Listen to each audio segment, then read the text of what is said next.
Swing and a high, towering fly ball right center. Nolan Gorman has just homered. So it's there for the taking for the Cardinals. Second and third, nobody out. And Victor Scott drives one deep right. Wallner going back, still going. That ball is gone. Popped him up.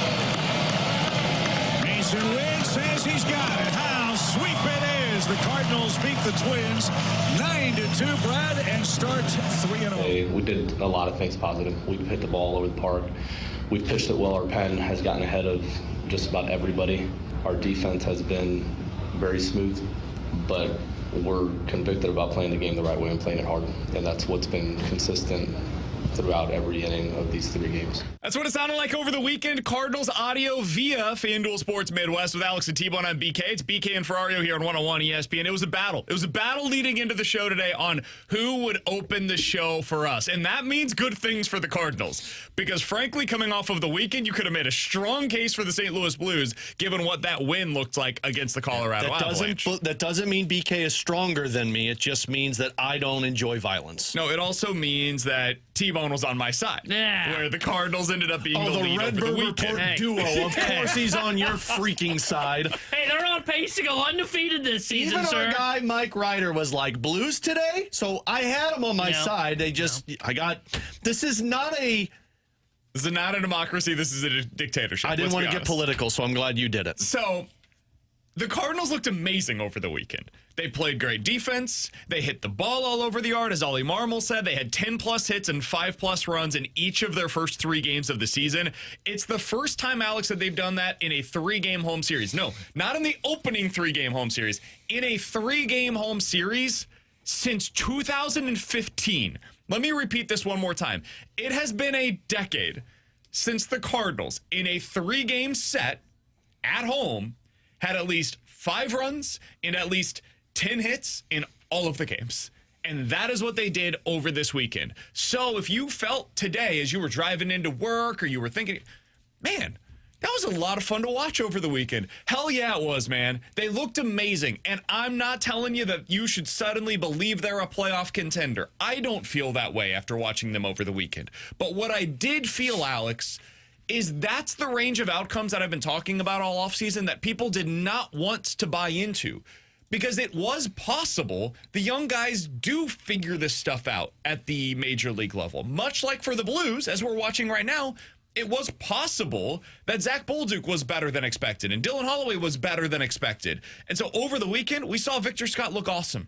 We saw Alec Burleson look good. We saw Brendan Donovan look great. Lars Nootbaar looks like a leadoff hitter to me. I don't know how you guys felt. Hell, their best hitter is Wilson Contreras. He don't have a hit on the season yet. So, but he's got an iron stomach.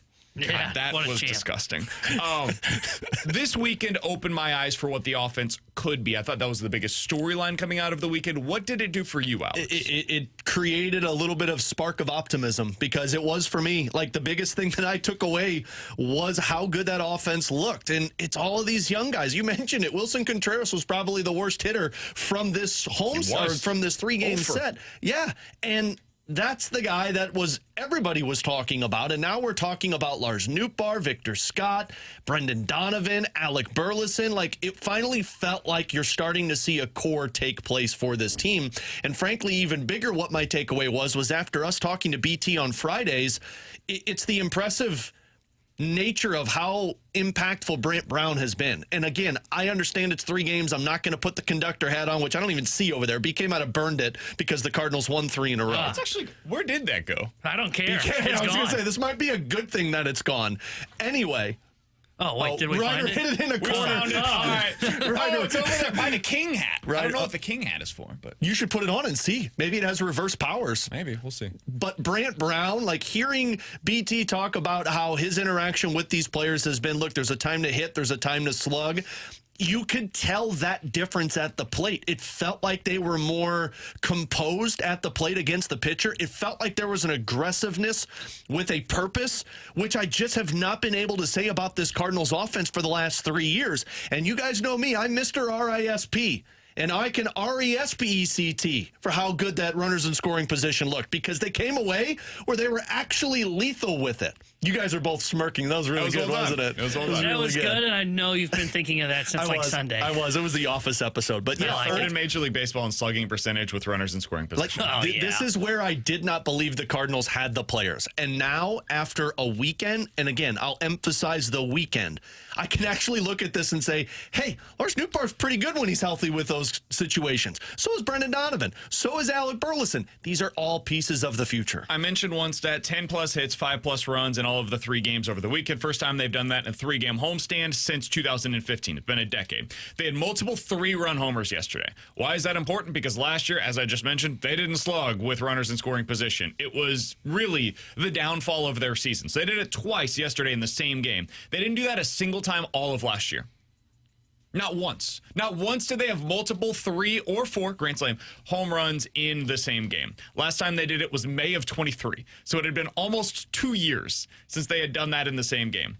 Cardinals went 10 for 31 with runners in scoring position, hit 300 in those spots. You'd keep doing that, you're going to win a whole hell of a lot of games. Victor Scott, the second. Hey, man, kudos. No, you can't do that. Credit to you. If you go out there and play that way, you're going to continue to shove down my throat. Like, this is, he looked awesome.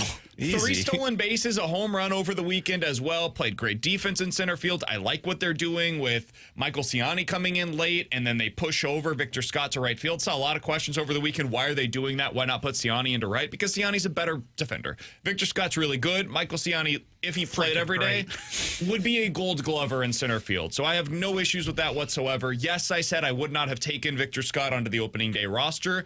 And over the weekend, I think you saw yesterday, Nolan Gorman. You want to send him down still? Kudos to you. Also looked really good over the weekend. So Ollie is not going to have an easy job moving forward. It's going to continue to be difficult to get all of these guys the at-bats that are necessary. But instead of it being one of those bad problems, right now, again, 3 games in, it feels like a good problem where you have too many good options to get into the lineup today, which I don't think any of us anticipated saying coming out of that weekend against the Minnesota Twins. T-Bone, what was your biggest takeaway from the weekend? Mine was what you guys are mentioning with the offense and the approach specifically. Like, they are putting together competitive at-bats. It reminds me, and I'm not saying they are this lineup, so nobody just go and grab this cut, but it looks a lot like how the Dodgers look at the plate. And guess what? Brant Brown worked with the Dodgers. Are the Dodgers 2.0. Because when you look at them, why is it? No, hold on. Let me make my point. People get excited. They make comps off of this. No. I like what he's saying here. I think this is a really good point. If you watch the LA Dodgers, now, again, this is not the Dodgers lineup because I watched them over, like, my God. But I look at approach because they don't chase and then they do damage when it's in the zone and they take what pitchers give them. And that's exactly what the Cardinals did over the weekend. They didn't chase after a lot of pitches and they knew at a time when it was, okay, now is best for me to just put the ball in play and potentially drive in a run. And then they knew when it was the potential of, okay, now it's time to do damage. You know, that Brant Brown saying of, like, hey, home runs aren't hit, home runs are pitched. Basically, just crush mistakes. And what did the Cardinals do all weekend long? They crushed mistakes. Victor Scott's home run was a sinker that tailed right over the middle of the plate. Gorman did it. Pedro Pajes did it. Like, it felt a lot like when you watch the Dodgers play, their approach at the plate, which is, we're not going to beat ourselves. You're going to have to beat us, but we're going to be just focusing in on the zone. It was noteworthy over the weekend, their approach. I texted somebody close to the team. I said, hey, how much of this should I be putting on Brant Brown? Because I always feel like when things are going poorly, too much gets put on the hitting coach, and when things are going well, too much gets placed on the hitting coach. The response was all of it. Oh, wow. So, I do think that there's a lot of credit that should go to Brant Brown. I think sometimes we underestimate the impact of coaches. Alex, we're seeing this with Jim Montgomery, and we'll get into the Blues coming up here in less than 5 minutes. But Jim Montgomery opened up a lot for what these young players could be. And why is that? Because of confidence. So much of professional sports is, are you confident in your plan whenever you take the ice, whenever you step up to the plate, whenever you take the field, whatever it is, whatever your respective sport is, do you have confidence that you are put into a position to succeed? And for some of these players, the God-honest answer to that question is no. And I don't know if that was the case over the last couple of years or not for the Cardinals. I can't speak for them. But when you see these guys going to the plate right now, it is very clear they have a plan. They are confident in that plan. And even if it doesn't work, they trust that that plan will have success over time. And man, that feels and looks a hell of a lot different than it has in recent seasons. And it's hard not to acknowledge that coming out of the weekend. Again, all of this comes with a huge disclaimer. It is 3 games, and maybe the Minnesota Twins are bad. We have to have that disclaimer out there. However, you know who was definitely bad? The LA Angels, who you're about to see starting this evening. So hopefully it can carry into this series, and then we'll start to find out. You got Boston coming up later this weekend. You've got Pittsburgh next week. You got Philly after that, and then Houston, and then the Mets, and then the Braves. Like, it's going to start getting real very quickly for the Cardinals. But, dude, if this team could start 5-1 or something like that, imagine what we would have been saying as recently as, 4 days ago. If you would have told any of us this team has a real chance to start the season 5-1, we would have told you were freaking crazy for that. I'm glad you brought that up because it sounds weird to say heading into the 4th game of the season tonight. They need to bank wins right now so they have them in case something goes wrong in that stretch that's coming up when they've got like 13 games in 13 days against legitimate teams. They should start 5-1. If they don't take 2 or 3 from the Angels, then it's going to wipe away all the confidence that we just were raving about the offense.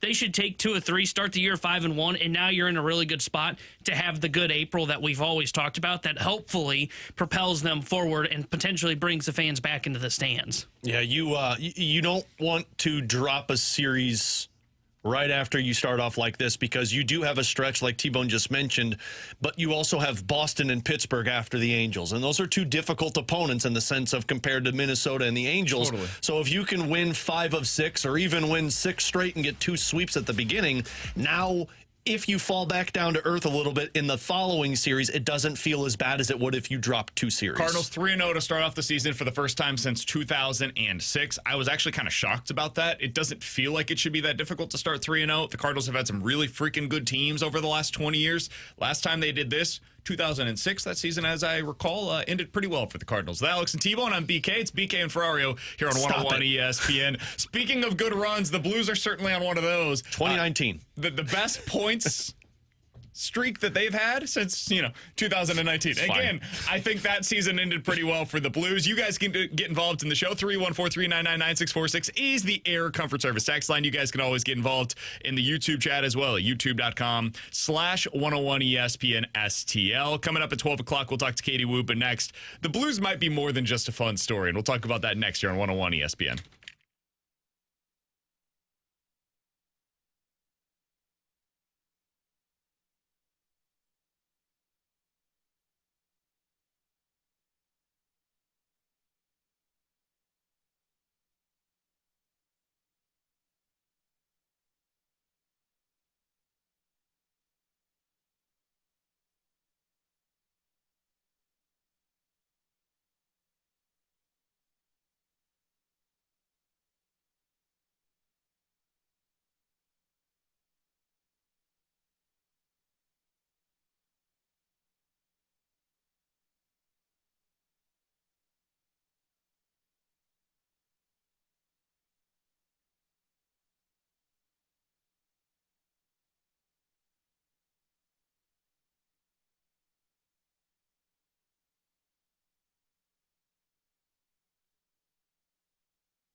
In a 0-0 game, Thomas holds it through to Bolduki, scores!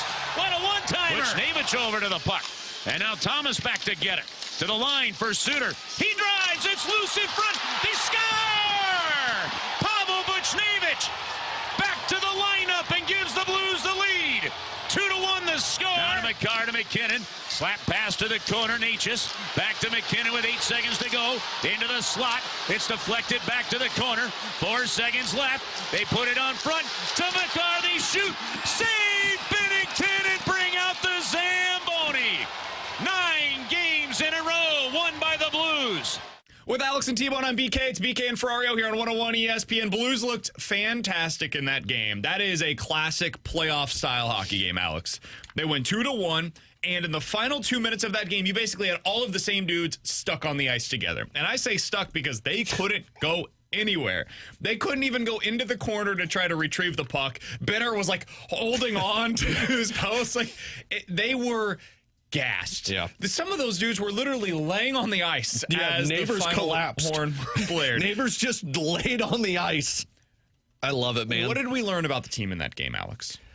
To me, we learned that this team has the ability to beat anyone in any scenario. Because I look at the previous 3 games. Montreal was a team that was in a similar spot at the time that the Blues played them. They had a point streak of 12 of 13. And the Blues wiped that competition away. Yep. Then they took on Nashville, and Nashville was in front of them, not giving them anything. And the Blues found a way to come back and win that hockey game.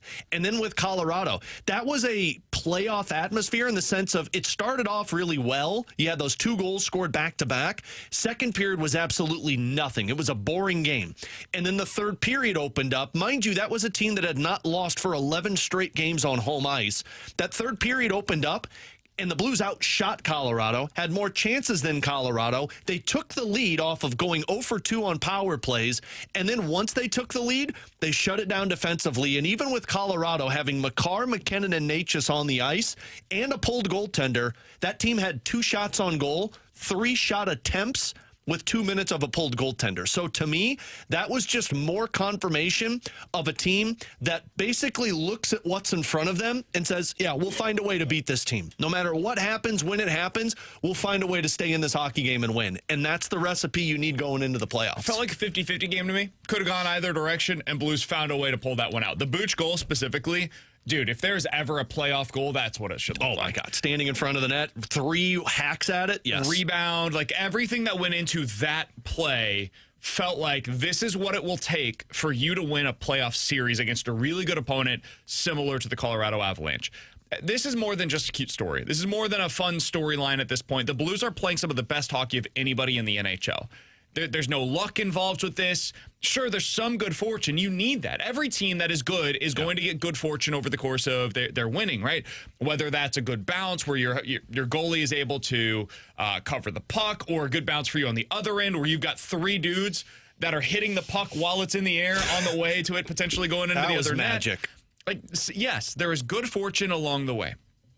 And also, the Blues are creating their own good luck. That Booch goal is exhibit A of good fortune by being in the right place at the exact right time because you created an opportunity for yourself. So it just continues to remind us what this team is capable of. And I love the way that you said that. They can beat anybody.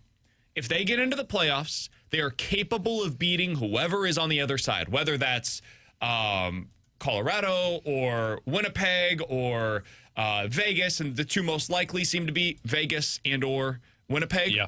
But whoever is on the other side, I think it's more about that team being afraid of the Blues at this point than it is the Blues being afraid of who their opponent is in the first round. Keep on winning. Let's see what this looks like. We got to get to the story of the day, though, Alex, because JR just tweeted this out moments ago. Blues have morning skate today. I would like to read you the practice lines if you don't mind. Oh, my gosh. Okay. Guess the lines, T-Bone. Hit the open. The top line is Jake Neighbors with Thomas and Buchnevich. I'm a little surprised by that, but I don't mind it. Hollowish and Kyrou, who could have seen that one coming. Third line today at morning skate. Zach Bolduc, of course, if Neighbors going to be on the top line, makes sense. Makes a lot back of sense. To his natural third line position. Oscar Sundqvist and Matthew Joseph. Jimmy Snuggerud making his debut according to Morning Skate in Tuesday night's game. The fourth line is the WTF line, and then the defensive pairings are as expected. Alex, what do you make of it? Jimmy Snuggerud, at least in Morning Skate today, part of the third line along with Oskar Sundqvist and Zach Bolduc. It makes sense. I told you guys this the moment when the conversations of he's going to be signed. I said when he signs, he's going to play. And I think it makes sense. I know there's a lot of people that are frustrated probably by this that say he can't play. This team's in a 9-game win streak. Why would you disrupt the line combinations? My retort to that is look at the line combinations over these last 2 games.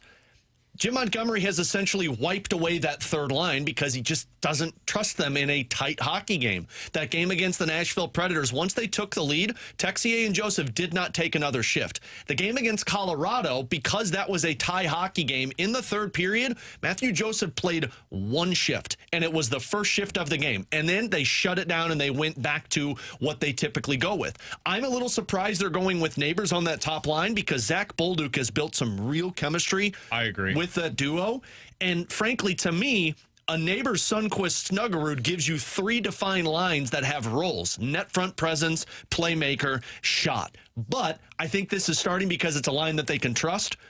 They don't know what Snuggerud is right now, and if it looks good with Snuggerud and Thomas and Buchnevich isn't looking the greatest, then they know they can take Neighbors away. Monty said prior to Colorado, that's the ace up the sleeve for him, knowing that I can move somebody up with Thomas and Buch. Yeah, my prediction, it doesn't mean anything, but my prediction is they will flip that. Yeah. By the second period, I agree. And the reason why is just I think it makes more sense for both lines, honestly. I think Bolduc is more of a shooter than Buch and Thomas, who are more distributors, first players, but good shooters nonetheless. So I think he makes more sense on that top line, and I think Jake Neighbors makes a lot of sense because I know they're similar in age, I suppose, but Neighbors plays more of that old school classic style, and I think that fits better with a young guy in Jimmy Snuggerud who's just getting his first action in the NHL. So I do think they will eventually swap that, but I'm fine with them starting out this way. It's 6 to 1, half a dozen the other. It is what it is. I think the bigger storyline here is just Snuggerud is in the lineup. Yeah. And we had been told, hey, if this guy's going to get in, he's going to be a top 6. I just don't think there was a spot for him at this point. I understand the draw of having him in your top 6, and I believe he will eventually be up there. But for right now, let's see what it looks like. Get his feet wet. Don't try to mess with something that's working for you right now. They're on this winning streak. I don't think you could do that. I do want to play a clip, Alex, that you got for us over the weekend. This is Jim Montgomery talking about what the plan was at that point in time with Jimmy Snuggerud. If/when Snuggerud signs, it'll be the same thing as Dvorsky. Like, we brought him up to get acclimated to how we play, what it's like to practice, to play a game, to get ready for a game, just to be a pro, to be a blue, and get him acclimated, as soon as we could. Okay, so I find this interesting because it is a comparison to the Dvorsky plan. Dvorsky played 1 game and hasn't seen the ice ever since. Yeah. Do you think this is a trial run? Like, what should we be viewing? What should we be looking for in Snuggy's first game and what that means for his potential second, third, and fourth game? Yeah, that to me is kind of still an unknown. There's a chance he still plays. Look, Jim Montgomery had that quote about a week ago where he said, we're going to go with the horses that got us here. So to me, that says, look, he probably wants to get a Matthew Joseph back into the lineup. But Jimmy Snuggerud's shot is a difference maker. And if he looks like he fits in place, then you keep him in the lineup. I personally think they're going to probably baby him a little bit. It's going to be starts in the offensive zone on the second power play unit. And if the game's tight in the third period defensively, he's probably not going to see a lot of ice time. But if he fits like a glove and plays well with Oskar Sundqvist and whomever his other winger is, yeah, you give it a little bit more runway. Because the difference between Jimmy Snuggerud and Matthew Joseph is Snuggerud has an elite shot. Matthew Joseph likes to play physical, and it's been a welcome sign for this team. But I think Neighbors can do that if Bolduc can play on that top line. If the Western Conference race kind of expands itself, BK, to where, you see Calgary get further back, Vancouver get a little bit back, then I think you see a little bit more playing time for Snuggerud. If it gets tighter, the Blues lose, Calgary wins, Vancouver wins, then he's probably going to go back to what's worked. At some point, this losing streak is probably going to get stopped. If Snuggerud's in the lineup, my guess is they'll go back to the old school way. But I know. Look at me. I'm going for 12 in a row. All right? Go ahead. I just had to say it. Jimmy Snuggerud, to me, if he fits well in this lineup tomorrow night, that's the expectation according to Darren Dreger he's playing, then I say he plays Thursday. And if it works on Thursday, he plays again Saturday. As soon as it looks bad, that's when they'll make the change. Sure. And then you go up to the press box, you see it from a different vantage point, you get all of the same stuff that we saw from Bolduc earlier in the year, and then we continue with the development plan. At this point, the Blues have earned the benefit of the doubt with this stuff. It's why I don't think anybody's calling for like Dvorsky to be in the lineup when the Blues coaching staff clearly doesn't see it that way. And center is a lot more difficult of a position than play wing. And you're not going to put Dvorsky in on the wing because you want him to know the center spot. That's why he played in that game. I did find it interesting. It was Doug Armstrong who talked earlier today with Pierre LeBrun over at The Athletic. And this was the quote that he gave to LeBrun on whether or not Snuggerud would be in the lineup early on when he gets into his Blues career. He said, quote, "It's really up to the coach. He's in town today.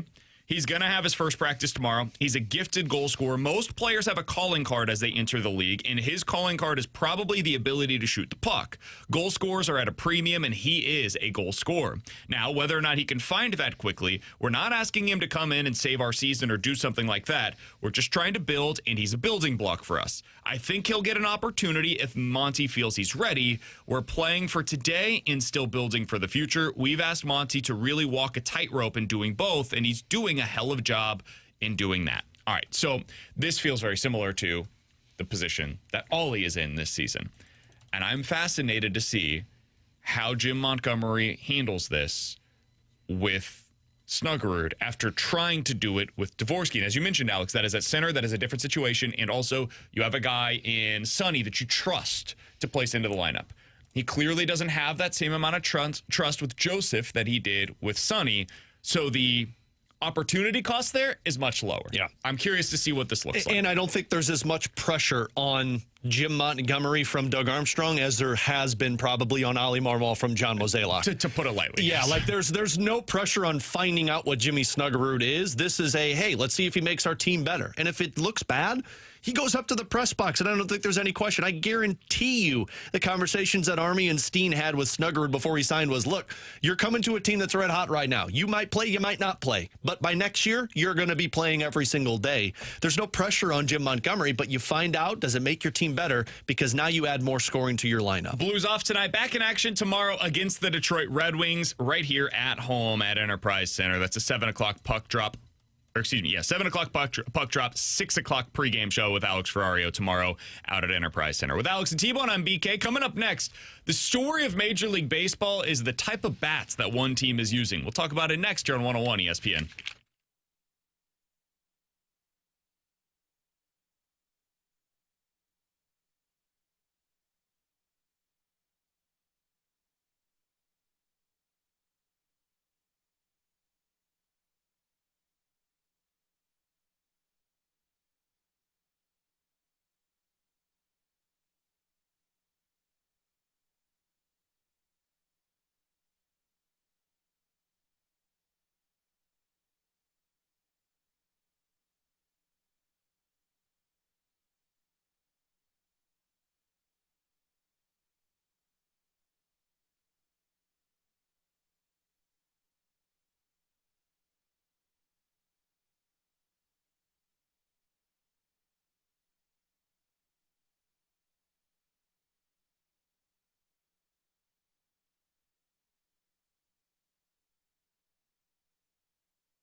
Alex Ferrario with you to talk about my friends out at Ted Drew's, a St. Louis tradition. 4 generations of families have been serving St. Louisans that famous frozen custard off of Chippewa. It's officially open for the new year, the new season, which means you need to start setting those dates, getting down there, having the meet up with the friends, with the family to enjoy that famous frozen custard. It's been built off of tradition and consistency, plus that delicious taste, all of it for you out at Ted Drew's. You can can mix and match whatever custard you want, whatever flavors you want. You could buy it in bulk, bring it home. It's just always there to enjoy that delicious frozen custard. While you're there, too, make sure you walk over, the parking lot. Check out the new gift shop by Ted Drew's, where you could buy Ted Drew's apparel. You could buy Ted Drew's souvenirs. There's also Ted Drew's gift cards. It's a perfect spot to just go out there and find that little taste of St. Louis that you can wear or have with you at all times. So get on out there and start enjoying that tradition. Ted Drew's famous frozen custard off of Chippewa.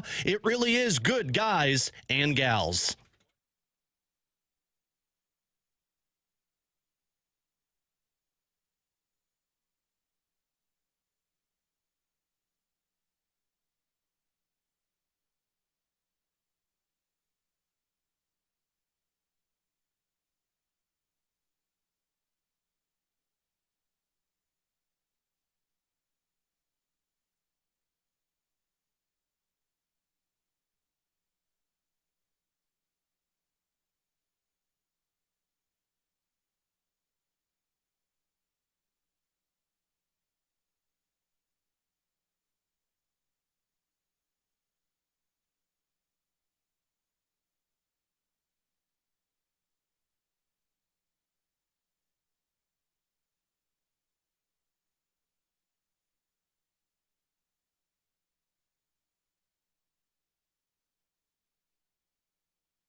Tanner Hendrickson here, the Sports Center update driven by Johnny Londoff Chevrolet and Johnny Londoff Autoplex. Cardinals swept the Twins over the weekend, and they start a 3-game set with the LA Angels tonight as Miles Michaels will get the start for the Cardinals. 6:45 is first pitch, and the Blues took down Colorado over the weekend. They'll be back in action tomorrow when they take on the Detroit Red Wings. Well, pregame coverage starting at 6 o'clock with Alex Ferrario, then puck drop at 7. The Sports Center update is driven by Johnny Londoff Chevrolet and Johnny Londoff Autoplex. See them at Londoff.com. Chevy, together we drive. Are you kidding me?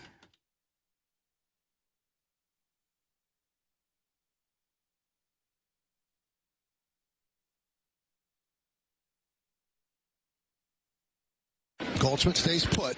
Driven deep to left field. He's done it again. See ya. A monster 2-run home run. Can't keep him in the park. 2-1 Yanks. High fly ball. Left field. Turio back. Track. Wall. See ya. A grand slam for Aaron Judge. And the Yankees are pouring it on. That's what it sounded like over the weekend. It was a tough weekend for the Milwaukee Brewers. They got out to that first game, lose 4-2, and it's like, all right, well, respectable loss. And then over the weekend, 20-9 and 12-3 were the final scores against the New York Yankees. That audio courtesy of the Yankees TV network. With Alex and T-Bone, I'm BK. Alex, as you can probably imagine, the offense for the Yankees was the headline coming out of the weekend. But more specifically, the bats that some of their players were using. Jazz Chisholm, Cody Bellinger, Paul Goldschmidt, Austin Wells. Those were 4 of the guys that are using it. And last year, Anthony Volpe was the first to use this style of bat. Here's the Yankees broadcast describing what it is that they have changed. Now, you see the shape of Chisholm's bat. I do. It's got a big barrel on it. Well, it's actually a little bit lower than the barrel. The Yankee front office, the analytics department, did a study on Anthony Volpe, and every single ball it seemed like he hit on the label. He didn't hit any on the barrel. So they had bats made up where they moved a lot of the wood into the label, so the harder part of the bat is going to actually strike the ball. So this has a lot of people up in arms. There are some that are like, this is cheating, what are they doing? Well, Major League Baseball has released a statement basically saying, nah, man, bats are the length that they need to be. They're the weight that they need to be. That's pretty much the parameters of how you can have a baseball bat. Like, within those parameters, you can do a lot with the bat. We've seen the puck knob. That is something that Paul Goldschmidt had used here in St. Louis, and then it kind of spread across the team.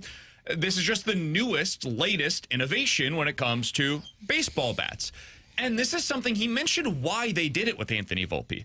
It is something that clearly works for Volpe because his barrel, the place where he hits the ball most often, where he would want to barrel up the ball, it's different than what it would be for most players because of the way that he swings. His swing path ends with the bat. It's closer to his hands than for most. So they basically just moved the barrel down a little bit for him. And so for each individual player, these bats are going to be individualized, which is basically what golf clubs are nowadays. Where you just get it more of an individualized That's a really good club point. for you. Mm-hmm. So basically what we're seeing here is just specialized bats, the way that we've seen specialized golf clubs in the PGA, for example. So there's no cheating going on here. I do find it to be fascinating. I don't know how much of a change these are actually having for guys. Like over the weekend, the real storyline for the Yankees was Aaron Judge, and he's not using this bat. So does it really matter that much? I don't know. But Paul Goldschmidt looked better, and he's using this bat. Could that be the bat? Could it be, hey, he had a terrible season last year, and it was bound to be better in 2025? Possible. I don't know.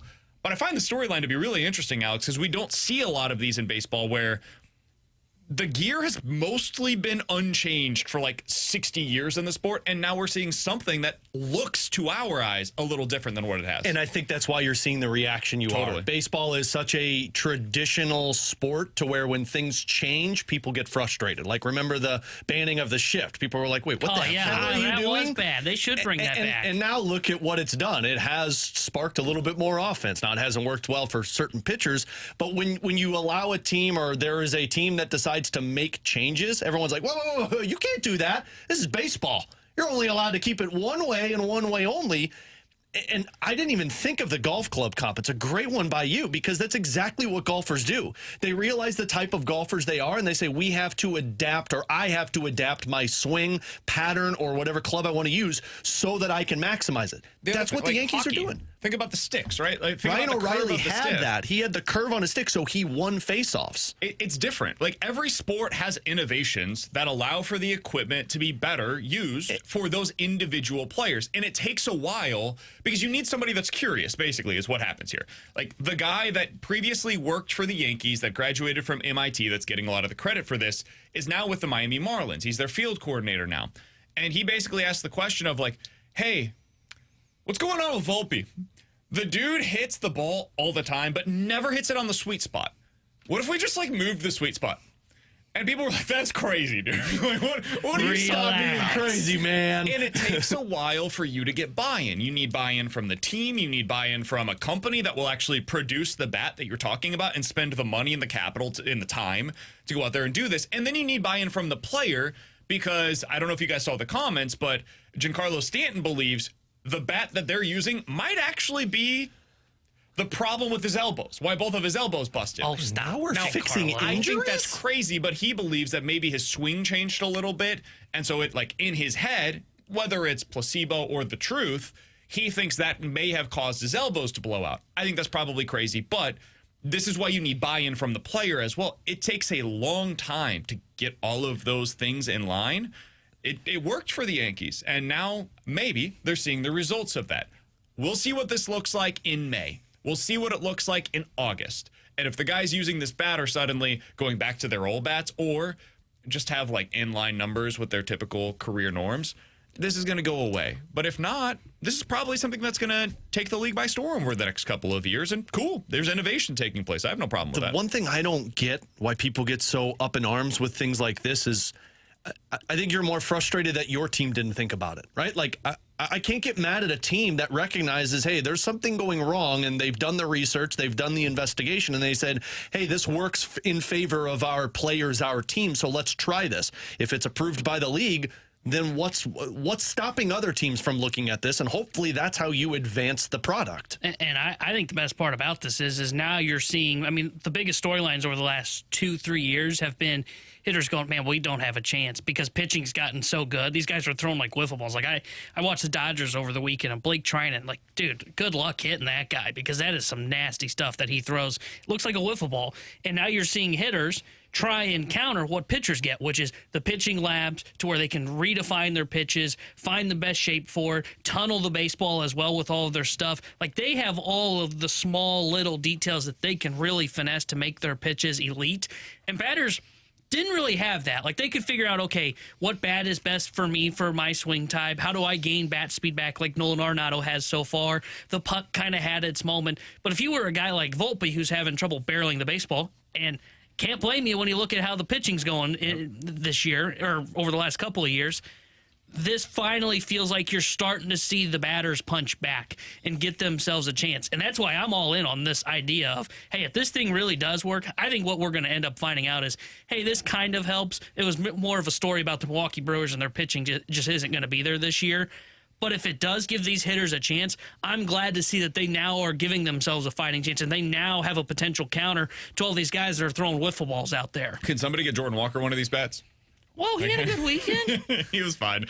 Get Contreras one. Come on, man. He got his hand hit. Leave him alone. Yeah. Somebody else on the text line mentioned, like, it'll be interesting to see how many other guys around the league use this. I think Cody Bellinger had said after the game over the weekend, because he wasn't on the Yankees last year, he thought about using this last year, but it just didn't feel right to him. He needed an off season with it. So I don't know how he used it during batting practice as well. Yeah. Sounds like Matt Olson's going to get one of the Braves. I will be interested to see, is this something that you can just pick up in season, or is it more of a, I'll try to use it a little bit here and there, but otherwise I'll use my primary bat. And then next off season, we see a wave of guys coming back to spring training, and it's like, whoa, okay, so everybody just has this now? That's kind of what it was with the puck knob. That first year, I think it was basically just Goldie, and Arenado, I think, used it as well, if I'm not mistaken.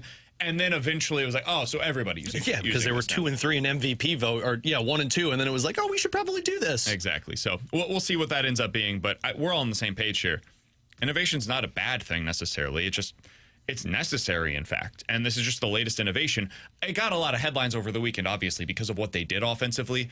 That's not going to continue. They're not going to continue scoring, 30 runs in every series that they play over the course of the season. At least that would be my assumption. If they do, it's the best team that we've ever seen in the history of the sport. So that's maybe what I heard. Too. Yeah, that's what I heard. With Alex and T-Bone, I'm BK. Katie Wu joins us coming up in 15 minutes. She's going to be joining us on the YouTube stream throughout the course of the regular season moving forward. So if you want to check that out, youtube.com/101 ESPN STL is the place to go. You can always text in at 314-399-9646. That is the Air Comfort Service text line for questions and answers coming up next here on 101 ESPN.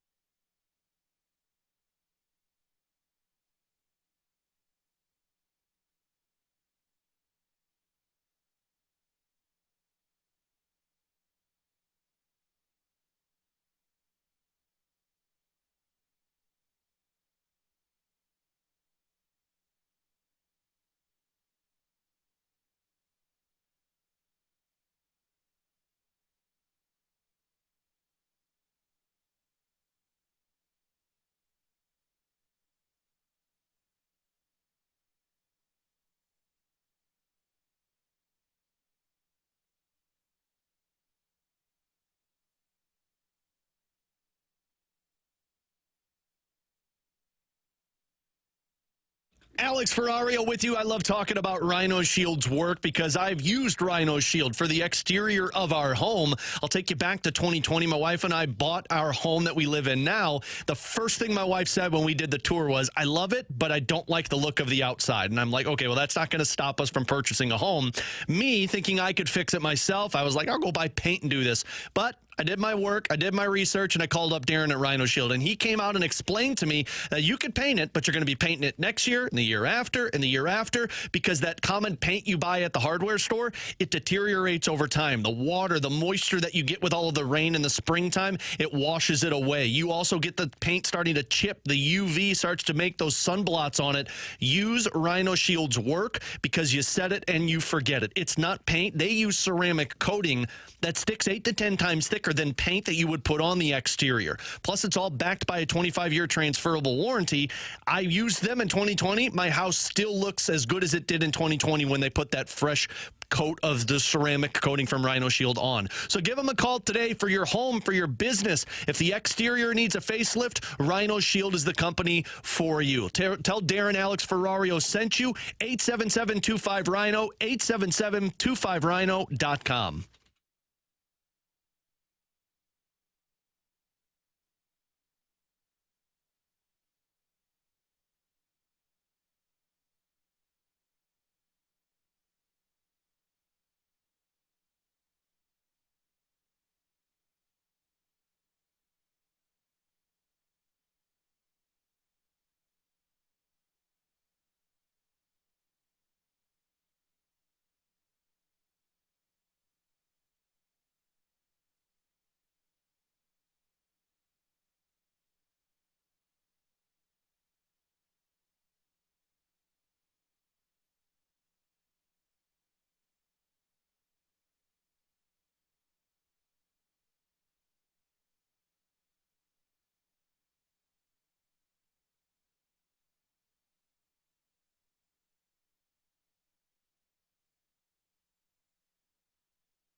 All right, 314-399-9646 is the Air Comfort Service text line for questions and answers. If you guys have any questions, get them in right now on the Air Comfort Service text line. From the 314, guys with Snuggie on the roster, who do you think will be on the power play now? Alex, I think you have the answer to these questions. I do have the answer to those questions. So Oscar Sundqvist comes off of the power play, and Jake Neighbors moves up to playing with Robert Thomas, Zach Bolduc, and Pavel Buchnevich. And Snuggerud goes in on that second power play. So it's Shen, Kyrou, Holloway, Snuggerud. So My thought process with this is Schen's your net front presence. Kyrou is your bumper, the guy that's in the middle, typically like what Zach Bolduc is. Snuggerud is going to be his one-time shot on the left side of the ice if you're looking at the net, and then Holloway's going to be on the right side of the ice. So now you have a one-timer threat from each side. That's a second unit? That's the second unit. Or if you want to call it the first unit, whatever you want. Not bad for a second unit. Yeah. Yeah, I mean, like, this is why when I had so many people pushing back, being like, he's not going to play, Alex. Are you kidding me?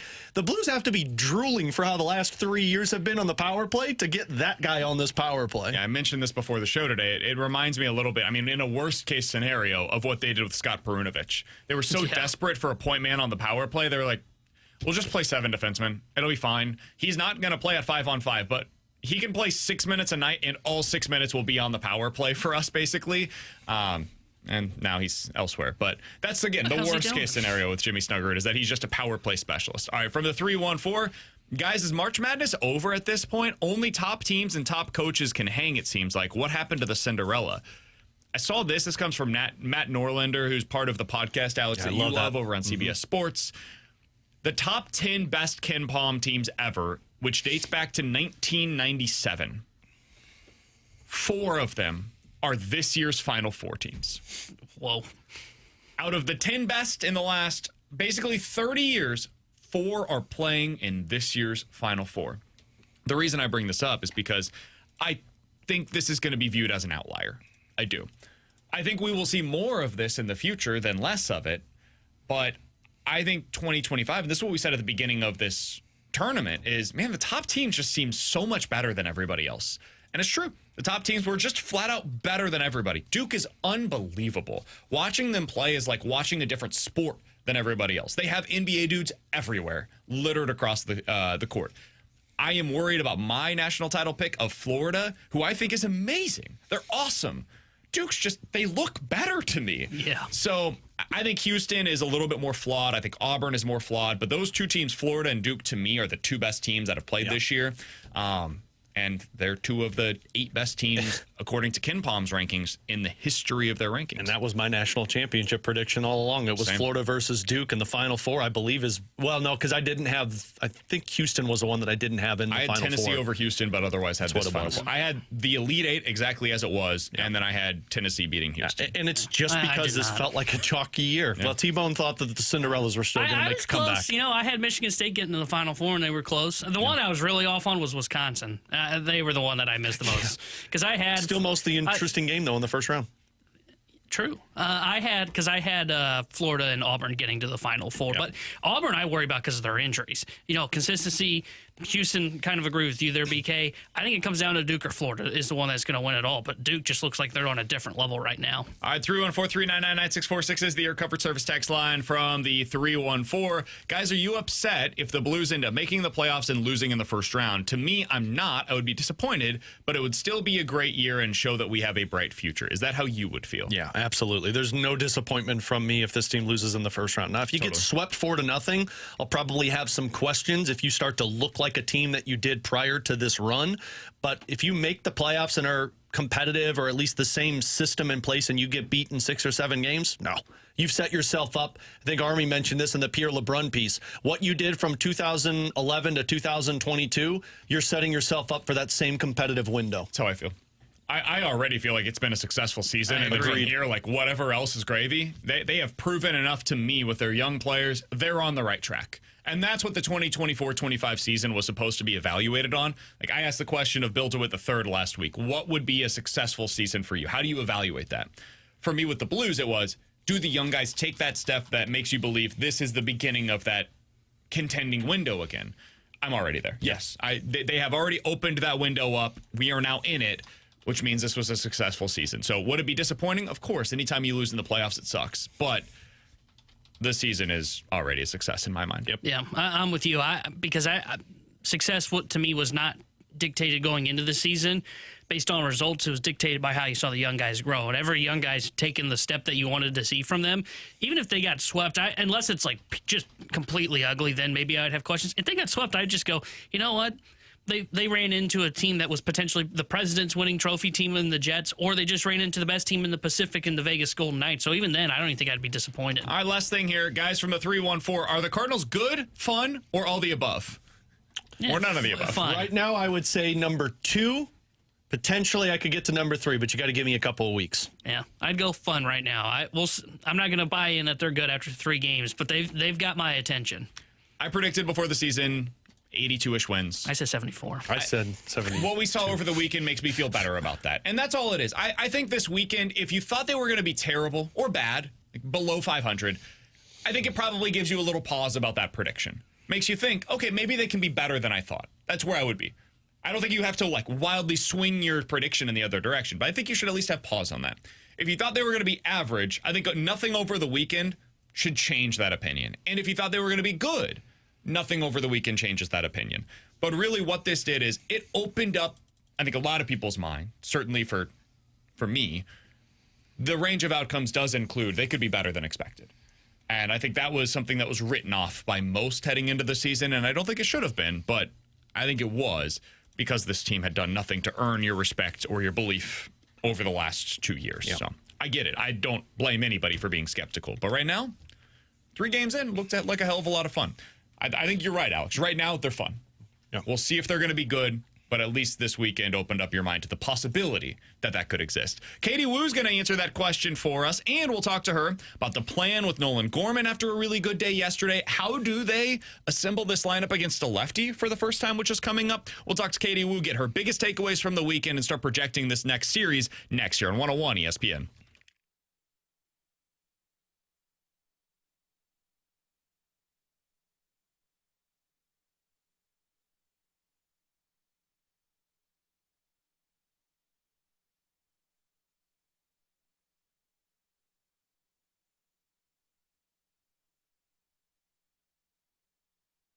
Hey, it's BK for my friends over at Victory Men's Health. It is time for you to unlock your inner champion, and the place to do so is with Victory Men's Health. That means different things for everybody. For some, could mean getting help with erectile dysfunction. For others, it could be weight loss goals that you're trying to meet. It is difficult to do on your own. They can help you out over at Victory Men's Health. And for many, especially guys my age and a little bit older, it could be low testosterone. That can show up in different forms. Maybe you don't have the same energy that you once did. You get irritable easier than you previously did, or you're just not getting the same out of your workouts. If that's the case for you, they can test your testosterone range over at Victory Men's Health. Book that first appointment today. It's a super easy process. Go to victorymenshealth.com, put in your name, email, phone number, tell them BK with 101 ESPN sent you, and tell them what it is that you'd like them to do to unlock your inner champion. They have 4 great locations across the St. Louis area: O'Fallon, Illinois, O'Fallon, Missouri, Sunset Hills, and the location that I typically attend over in Town and Country. Super easy process. Check them out today at Victory Men's Health and at victorymenshealth.com.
SOS, WXOS HD1 East St. Louis. 101 ESPN is driven by Auto Centers Nissan, home of the lifetime warranty and 30-day return.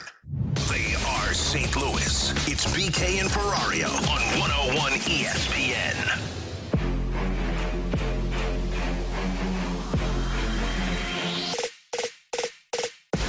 T1 on BK. Happy to go out to the Callier and Thompson hotline. And today it also includes video as well at youtube.com/101ESPN STL. Katie Wu joins us as she does each and every Monday here on BK and Ferrario. You can find her great work over at The Athletic. You can follow her on Twitter at Katie J. Wu. Katie, we don't need a therapy session today. This is a good week for the St. Louis Cardinals.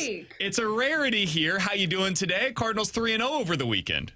Just like we all thought, right? A sweep of the Twins. They're one of 4 undefeated teams over the weekend. And honestly, guys, it was one of the more fun weekends I had at Busch Stadium in a long time. And just because from top to bottom, 1 through 9, the quality of at-bats, the pitching, the defense, everything about it just felt like Cardinals baseball.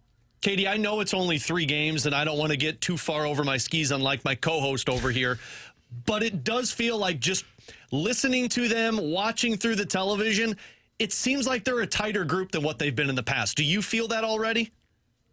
I think so, and I think that they're just a more comfortable and confident group. I mean, those were the 2 words that Ollie Marmol used to describe Jordan Walker's play out in right field over the weekend. And I actually think it's applicable to every person that we've seen on the field so far. And I think just evidence of this is, think of Nolan Gorman making his first start on Sunday. You can press there, you can be angry that you were on the bench for 2 days. Well, what does he do?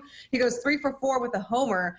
And I think from top to bottom, again, guys, it just seems like there's a sense of confidence with this club. And if we look at it from an offensive perspective, I think 2 things are going right here. 1, Brant Brown, the hitting approach. We've heard the phrase before. We'll hear it a lot. There's a time to hit and there's a time to slug.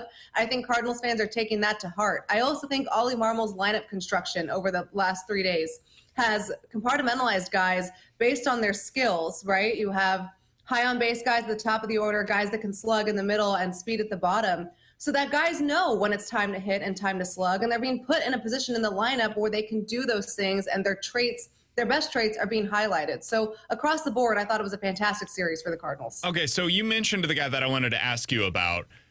Brant Brown is somebody that is getting a lot of praise on the internet right now, and deservedly so. The Cardinals looked different at the plate this weekend than they have really since that 2022 season.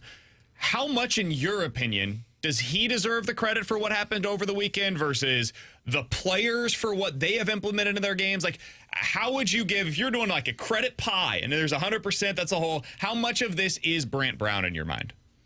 I think it's a significant piece, and it's just, there's something to be said about coming in with a brand new approach and a brand new strategy and not having a lot of time to implement it, thinking about just the 6-week runway that is spring training.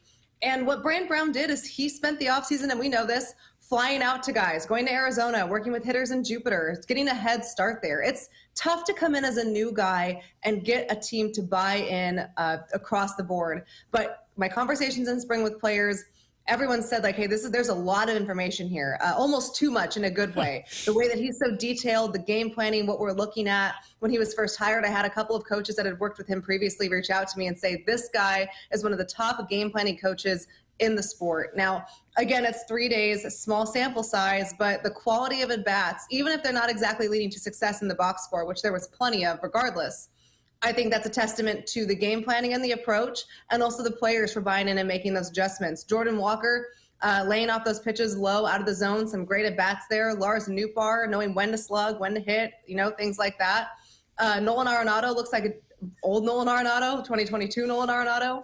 And I know Wilson Contreras doesn't have a hit yet, but when you look at the hard hit balls, his approach, I don't think anyone's worried about that. So all in all, I think it's a fair testament goes to Brant Brown, but also on the players for jumping in and taking advantage of all the things that he's bringing to the table. How much does that change, Katie, moving forward? If they finally found somebody who just has that right mindset for the younger players, and knowing that you've got this entire core of guys who are 25 and younger that get to work with him?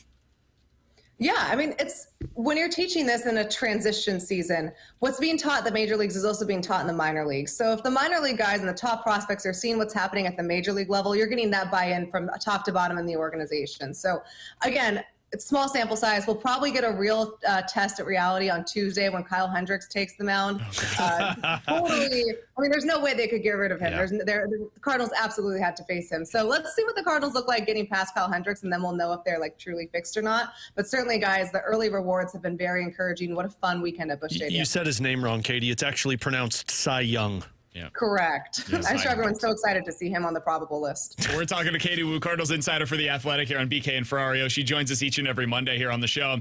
Katie, the Angels are going to be throwing a lefty tonight. And this is the first time that we've seen that, which will, I would assume, change the lineup configuration for Ollie Marmol. So in your mind, and I don't know if you have any insight into this just yet, but based on your understanding of the roster, how do you think they will attack Tyler Anderson compared to what they did over the weekend against all of the righties that they saw? Yeah, it's a fair question and something that Ollie Marmol talked to extensively yesterday in his pregame session. He's planning out lineups multiple series ahead. So he's already game planning what the Cardinals are going to do against Boston and Pittsburgh on the next road trip. And he has the guys that he's playing for this week already solidified. Part of that is the whole youth movement, got to get quality at bats, even though that seems a little impossible right now.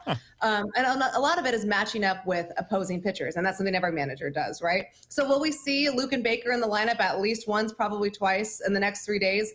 I would assume so. I think it's going to be interesting to see who sits, who stays. One person that I think will stay in the lineup regardless of handedness is Lars Nootbaar. He's solidified himself already as a leadoff hitter. He's never really been overly splitty in general. When you look at the left-handed versus right-handed splits, they're more or less the same. Obviously, he hits righties a little better, but it's not egregious. And Nolan Gorman's splits have not been that bad with righties and lefties over the last couple of years, strikeout rate aside, but that's kind of against both pitchers. So where it is a little splitty is with Burleson. I don't know what the lineup is today. I haven't seen it. I would imagine Herrera's back in there, though. And if I had to take a guess, just based on the splits, Burleson sits today. Baker goes in as the DH, but we'll see. It also depends on what kind of pitcher Tyler Anderson is and how he profiles against the swing patterns of other players. So a lot going into this little Rubik's Cube formula that Ollie Marmol must juggle. But I would expect to see Luke and Baker in the lineup today, at least. Was there any concern from the Cardinals, Katie, on Jordan Walker's hand after that hit by pitch? Oh, no. He was in total great spirits. It was a scheduled off day anyway, just because he didn't really profile well against Bailey Ober, like we just talked about. Sometimes the pitching arsenal doesn't match up with the swing plane, if you will. So it was a scheduled off day for Jordan anyway yesterday. Katie Wu joining us here for just another couple of minutes on BK and Ferrario. All right, Katie, we got to talk about Victor Scott. Hits the home run over the weekend, 3 stolen bases over the weekend. I had to eat some crow this morning. Yeah. No, I'm not apologizing because Nolan Gorman also looked good yesterday. But he played just unbelievable baseball, and it's very clear spring was not a fluke for him. He looks the part of a major leaguer. What did you see from him that stood out, and how does that, if at all, change your outlook for this Cardinals offense in 2025? He's confident, and I think he is someone that really took his struggles and at times his failure to heart last year and took it personally. And that can be one of two things, right? You can take it personally in a detrimental way, or you can take it personally and be better. One play that we talked about with Ollie Marmol on Saturday was his running catch on the Thursday home opener deep in the right center gap. That is probably not a ball that Victor Scott gets to last season. But from the jump, and I've watched this multiple times, I've watched the metrics, but in real time, his first step was right on it, and the route was perfect. And good defenders make that catch on their feet. You know, if you're diving for it, sure. But the great defenders will make that catch standing up, and he did, and he got there. And that's a play, like I said, that he's probably not going to make last season. You're seeing him on the bases. He was second-guessing himself a lot. Like, when's the right time to go last season? Can I steal? Do I have the right read? Do I have a tell here? Now, I don't want to say he doesn't care, because he does, but he's like, no, I can do this. I got this. I'm fast. They can't get me out. And that confidence plays. Victor Scott II, when he's confident and trusts himself, is a dynamic player, and we're seeing that both offensively and defensively, and he's really changed the dynamic of this team so far. Katie, we've spent so much time talking about the offense. The pitching was also really good over the weekend. General takeaways, what stood out to you, whether it was the starting pitching or the bullpen? The starting pitching, I thought, did a nice job of grinding through it when they didn't have it. I'm talking about Sonny Gray and Andre Pallante. You know, they weren't necessarily on all the way in their game, but they found a way to get outs. Pallante got some swing and miss. Sonny Gray, velo was lacking, but he mixed pitches. That sweeper was a weapon for him. Eric Fetty looked really good. Eric Fetty looked like the type of pitcher that the Cardinals thought they were trading for at the end of or the middle of last season. The cutter was a real weapon for him there. So the starting pitching, if the starting pitching rotation can give the Cardinals 5 or 6 innings of 2 to 3 run ball, they're going to be just fine because the bullpen guys is picking up right where they left off. 11 innings over 3 games, 1 earned run. Shout out Steven Matz, 4 innings, 1 hit ball, looked great. Go figure. I think that whole bullpen can be a weapon. There wasn't really anyone that I thought looked alarming. I know Leahy was, allowed that 1 run, but I still think he's a good weapon for him. Chris Roycroft looks really good. And Ryan Helsley coming out pumping 102 out of the gate. I actually am encouraged pretty highly about the pitching staff so far. They won 2 games over the weekend by at least 4 runs. It took them 41 games last year to get their 3rd win of at least 4 runs a year ago. So one of my biggest takeaways from the weekend is I didn't have to see Ryan Helsley. And that didn't happen last year in the Cardinals' wins. Like, you always saw him enter the game in the 9th inning if they were going to win because it was a save situation every single time. And over the weekend, it was nice. You just got to rest Ryan Helsley during wins. It's a rarity for this team. All right, last question for you, Katie. I did want to get your thoughts on this. So you look at this and the way that they were able to play over the weekend, it looked great. How much of that was the Twins? Like, when you were up in the press box and you were talking to your fellow writers, whatever, how much of that was about the Twins versus how much of that was the Cardinals over the weekend? Twins writers didn't seem particularly thrilled about the trajectory of the club, but I think more of that is just the fan apathy with the owners trying to sell the team. So you think it's bad in St. Louis, just look at Minnesota. They also launched their TV network like right before opening day. So it was almost first pitch, and the Twins fans had no idea where they could watch their favorite baseball team. So that's really good. I thought that, those 3 arms that the Twins threw out there in Pablo Lopez, Joe Ryan, I know Bailey Ober did not look good, but those are good arms. Those are major league arms. They're quality starters. I know the Twins have some health issues right now. I don't necessarily think they're like AL Central contenders, but I think we'll see a big test for this team. First, they need to take care of business against the Angels. You got to take 2 of 3 from there. The Red Sox, that'll be a good test for them. But the next homestand, it's Phillies, it's Astros. Then I think we'll get a chance to see where the Cardinals really stack up, provided, I don't think they're going to go 16-0 to start the season. We'll see. But we'll see. I don't think the Blues would be in a playoff situation right now. BK, just stop. Yes, the Blues are being a very 2021 Cardinals right now. It's fun to see. So, yeah, I don't know. It's the Twins and the Angels. You're not exactly stacking up against the top talent in the league. I have my eyes on the next homestand, but we got to get there first. Katie, we appreciate the time as always. Enjoy yourself at the game tonight. Cardinals versus the LA Angels. First lefty the Cardinals get to see as a starter so far in this season. We look forward to reading your coverage over at The Athletic. You can read her takeaways from this weekend series that is up right now over at The Athletic. All the best, Katie. We'll talk with you again next week. You got it, guys. See you later. Thanks, Katie. That's Katie Wu joining us as she does each and every Monday here on BK and Ferrario. Appreciate her time as always. When she was talking there, Alex, at the beginning, she was talking about the confidence that this team has. And I was reminded of a quote. Who was this? It was Kike Hernandez in the postseason last year. If you guys remember, he had that post-game interview, and he asked, I think it was Ken Rosenthal, is this live? And Ken said, yeah, we're live right now. And he said, the difference between the Dodgers this year and the Dodgers of previous postseason is we don't give a bleep. And he said the bleep. He did. And then they didn't bleep it because it was live. It was great. I do have... Now, this is just a working theory right now, and I don't know if this is going to play, how this is going to play out. My theory right now, Alex, the Cardinals are playing with a little bit of I don't give a bleep. And I think that can be really good for a team, man. I think Arenado is playing with a little bit of I don't give a you-know-what. I think there's some of that for Victor Scott, who said, last year, I didn't play like myself, and now finally, I can go out there and just be me, man. I'm going out there, I'm getting hits, I'm going out there, and as I'm standing on first, I know I'm taking second, and there ain't nothing you can do about it. Whereas last year, Katie mentioned it, he was second-guessing himself. So I think for some of the guys on this roster right now, last year served as a moment in time where they could say, you know what, screw what everybody else thinks of any of this stuff. It's us. We got to figure out a way to do this on our own, similar to the Blues, where hey, nobody's coming to rescue us, man. We got to do this for ourselves. And they're playing with some of that I don't give a bleep mentality. I think that can be good for them. We'll see where that goes. I was going to say, it absolutely can. I'm not there yet, because when you play with that I don't give a bleep mentality, it shows up when you're losing. Like if you lose a game or you lose two and you're still playing the same way, then that's the mindset. I don't know yet because you do still have a lot of young guys, and what happens when the slump happens. We were saying the same thing about the Blues, to where it was like when guys would go cold in November and December, and we were like, wait, what's going on? We'll see. I hope that's true, and they should be in that mindset because the threat of a manager being fired, Nolan Arenado being traded, guys going down in the minors, like that's all taken place over the last 2 years. There's nothing else for you to sit there and say there's expectations on us. This is we don't give a bleep season, so they should go out there and play that way. Yeah, and I mean, coaches, you mentioned it as well. Like, hey man, Brett Brown was fired.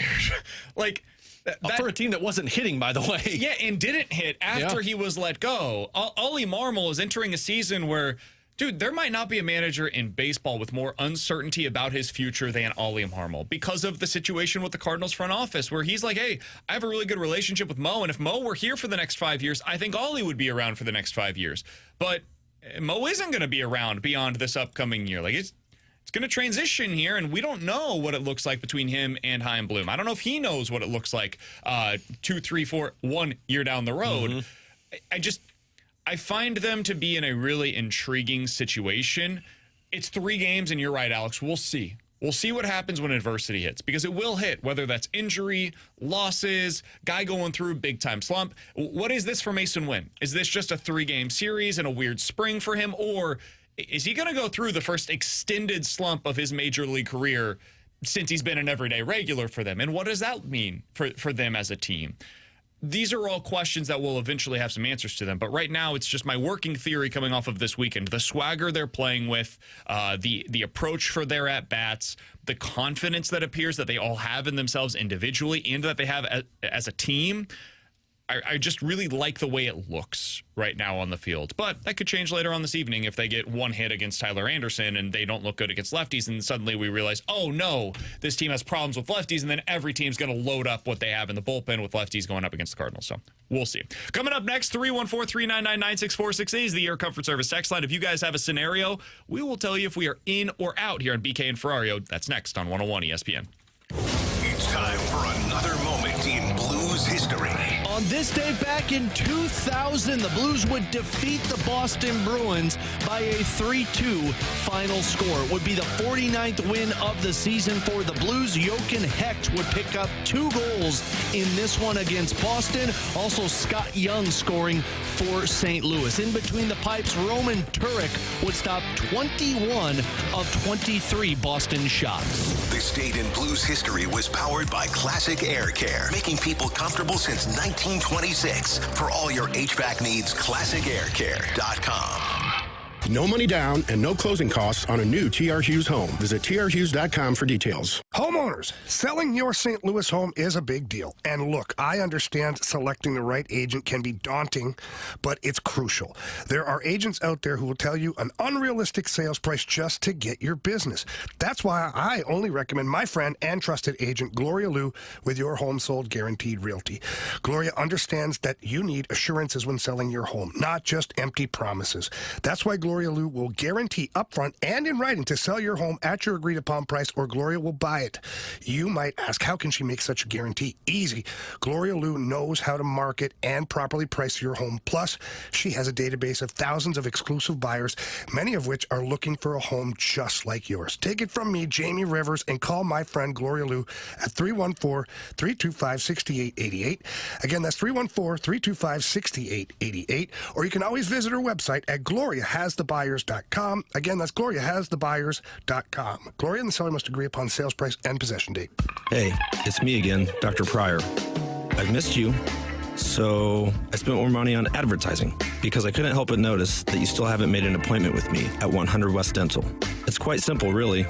Just type www.100westdental.com into a web browser and schedule a consultation with me, Dr. Pryor. That's 100 West Dental.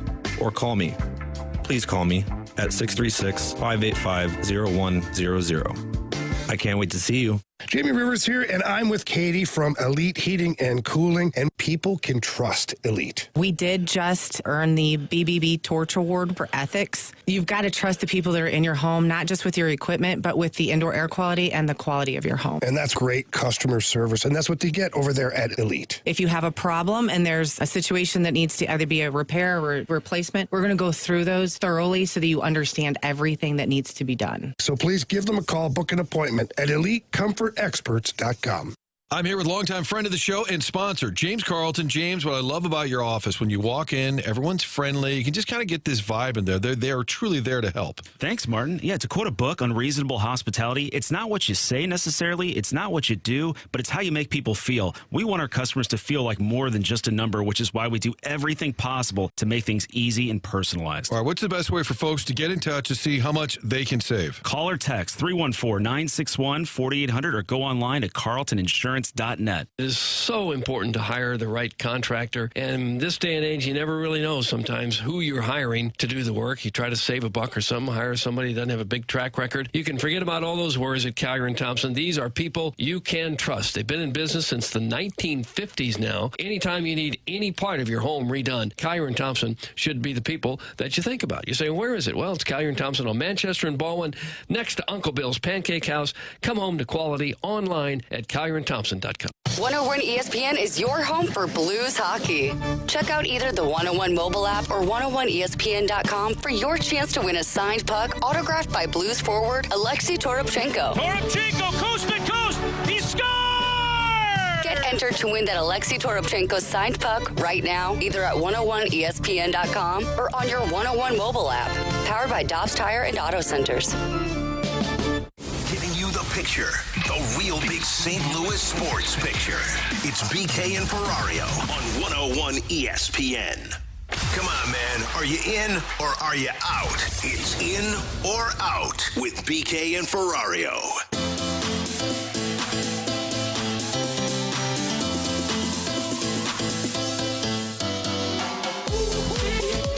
314-399-9646 is the Air Comfort Service text line for in or out. You guys give us a scenario. We will tell you if we are in or out on BK and Ferrario. All right, let's start out with this, Alex. Victor Scott II finished with 3 stolen bases in his first 3 games of the regular season. Send him down to Memphis, right? In or out, Victor Scott II will finish with at least 50 stolen bases this year. Ooh, out. 50 is wild. He has 3 in 3 games. Totally so get it. Pace for 162. Yeah. Welcome. On pace, guy. Aboard. Welcome to the show. Jeez. No, I'm not saying 50. If you would have said 35, I probably would have been like, yeah, like 40 is my cutoff right now because like that's T-bone 3. Yeah, T-bone 3, which never happens, but like that's also like historic pace for a rookie. So yeah, I'm out on that. Sorry, Mr. Negativity. Last year, there were 3 players that stole at least 50 bases in Major League Baseball. Elliot De La Cruz, Shohei Ohtani, and Bryce Terang was the third. I would have gotten at least 2. I would have gotten 2. And De La Would you Cruz like to name the other 2? There were 2 others that stole at least 40 bases last year. Really? There's only 2 more? Bobby Witt? Nope. Really? Bobby Witt Jr. is actually lower on this list than you'd think. He had 31 stolen bases. Oh, gosh. Well, he was 13, tied for 12th in Major League Baseball with Nico Horner and C.J. Abrams. They all had 31. Oh, man. Who's the dude from Washington? Abrams, I think that's who you're talking about. Or Jacob Young. Jacob Young also had 33 stolen bases last year. Oh, man, I have no idea then. One of them played in the AL Central. And I'm always amazed by how much... Jose Ramirez? What? Jose Ramirez that can't be true. Had 39 homers and 41 stolen bases last year. Gosh. And not a single person talked about him. No. Not a single one of it. Who? That's one of the all-time greats. That's wild. 39 homers, 115 or 118 RBIs, 115 runs scored, and 41 steals. Wow. Just That's a ridiculous season for Jose Ramirez. And the other one played for the Yankees at the end of the year. Chisholm? Yeah, Jazz Chisholm had exactly 40 stolen bases last year. Wow. I can't even believe he had 40. Chisholm had a 324 on base percentage. Terang had a 315 on base percentage. That's why I'm saying I'm in on this. What was De La Cruz's on base? Because he's pretty low. Ellie was 339. Okay, so he was higher than I thought. But still not crazy. Like you could see somewhere in that range of 315 to 340. I would not be surprised at all if Victor Scott's in that range. If those guys are doing it with that kind of on-base percentage, why can't Victor Scott? Yeah, I'll say in. I mean, what the hell? I said he's still 40 on opening day. Yeah, why what's not 10 add more, right? Exactly, right? Like, we can round up. I'll say in. I mean, looking at his speed, man, like I think he's going to be getting on base at a decent clip, like around, maybe a little bit around De La Cruz, maybe a little lower. But, I mean, like you just said, you don't have to have an high on base to be a guy that ends up stealing 50 bags. Like, right now, he looks like a guy that's going to be hard to catch when he does run. So I'm going to say in on this. Alex, what do you got? Guys, in or out, Jimmy Snuggerud scores at least 2 goals before the end of this season for the Blues. Say that again. In or out, Jimmy Snuggerud scores at least 2 goals before the end of this year for the Blues. Man, the thing I'm doing in my head right now is how many games is he going to play? Like, is it going to be like Dvorsky where he plays a game and they see, okay, he needs some more time. He's not ready yet. We're in the playoff push, so he gets like 3 games down the stretch. Yeah. If that's the case, I do not think he'll score 2 goals. If he plays every game, I'm going to say in. So I'm going to go on that path. That is my theory behind the case. I believe he will get at least 2 goals the rest of the way, and I think both will come on the power play. I'll say in. I'll go probably power play as well. I'm a little skeptical of 2 because I just don't know how many games he's gonna play. I can see where he doesn't look great in this game on Tuesday, and then you just maybe don't see him, but maybe 1 game down the stretch. And if that's the case, I'm saying he's gonna be a goal per game guy, but. Why not? You know, I'm feeling good today. I'm in on this. Dude, this is such a nice and foreign feeling for us right now. Tell me about it. I hope this feeling sustains because, man, is it way more fun to do a show when the teams are playing well than it is when they suck. Yeah. So true. Yeah, very much so. I'm believing this as well. I'm in on this one as well. I think you're going to see him get a few games, maybe more than just a few in the regular season, and I think he's going to play in the postseason. So I think we see 2 or more, which, by the way, Matthew Nyes only scored 1 in that first season with the Toronto Maple Leafs. T-Bone? Guys, in or out, the Cardinals will have a top 10 bullpen in baseball. Oh, now you're in. You saw 1 weekend. You said they were going to suck all offseason, and now you're in. Okay. I didn't answer my question yet. The fact that you're even asking it suggests maybe there's some intrigue there. And that I needed to come up with one on the fly. Big T-Bone forgot it was his turn. I'll say... Someone was talking in my ear. Sorry. That was me. You want me to say it on the air? No, hey. Okay. You're watching the YouTube stream 101 ESPN. Oh, wait, yeah. I want to say it on the air. I'll say in. I'm really high on this team right now. The hopium from the weekend has kicked in, so I'll say in. Alex, the question is, will they have a top 10? Sorry, I wasn't listening. Somebody was talking in my ear. In Major League Baseball this year. We talking top 10 ERA? We talking top 10 strikeouts? Whatever. Top 10 ERA. Do they allow one of the 10 fewest runs allowed by a bullpen flustered this year? BK. I love it. I'll say I'm in. I think they've got depth for their bullpen, which is going to be the most important thing. Just don't know many people that are like looking at Baseball Reference and seeing which bullpens had the highest WAR. What is it good for, man? It's the ERA. I would think you would be the one looking at you actually WAR. would be that guy. Do you allow runs or not? That's how I just saying, it could be top 10 in strikeouts, which are more important. I'm old school like that. Do the strikeouts lead to runs? Because you're walking everybody and then they hit it really hard when you're not striking them out? Because if not. Look, man, you can keep your tone to yourself. Seriously. Jeez. You had a bad tone problem at 10 a.m. this morning. I would still say out for now, but I'm more open to this bullpen being better than I expected, especially watching them over the week. I mean, everybody looked good outside of Leahy, and we've realized why Leahy came into that game is because Fernandez was dealing with some kind of hip thing on opening day. So I'm out for now. I want to see a couple more games before I really buy in. All right, 314-399-9646 is the Air Comfort Service X line to get involved in the show. If you guys have a scenario, you can tell us, or we'll tell you if we are in or out on BK and Ferrario. From the 314, guys, in or out, the Blues will be among the top 3 teams in the Central next season. I don't even need to ask this to Alex. You're going to be number 1, right? No, I'm not in on number 1. President's Trophy bound? No. But I will say they're going to be top 3 in the Central. At some point, I mean, you got 3 tough teams to compete with Winnipeg, Dallas, and Colorado. But I do think you could be in that same conversation with those teams down the stretch. I mean, you're 6 points behind Colorado right now, and look at the bad 3 months you had to start the season. Yeah. Oh, man. I'm going to say out for now because I think Winnipeg, Colorado, Dallas will be better.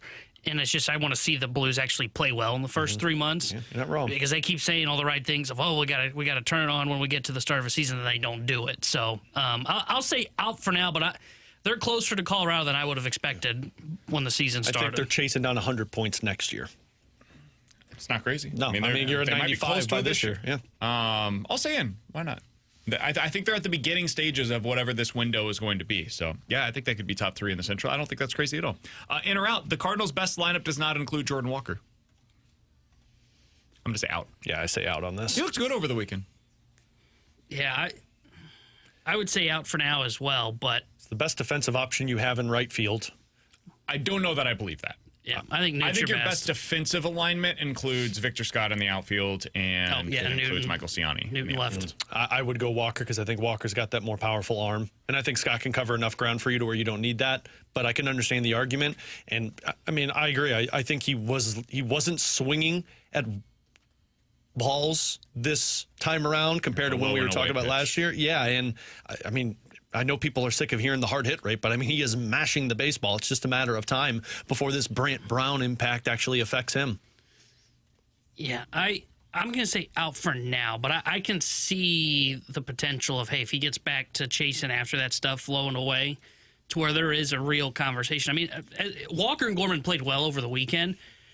I mean, this is telling, we talked about this on the Red Bird Report podcast of like, what can this team be successful if those two guys, Walker and Gorman, aren't the ones leading the charge? The answer might be yes. And that's where I had a tough time. Like, how do I evaluate them if that is in the range of outcomes, the St. Louis Cardinals as a whole, what they look like offensively?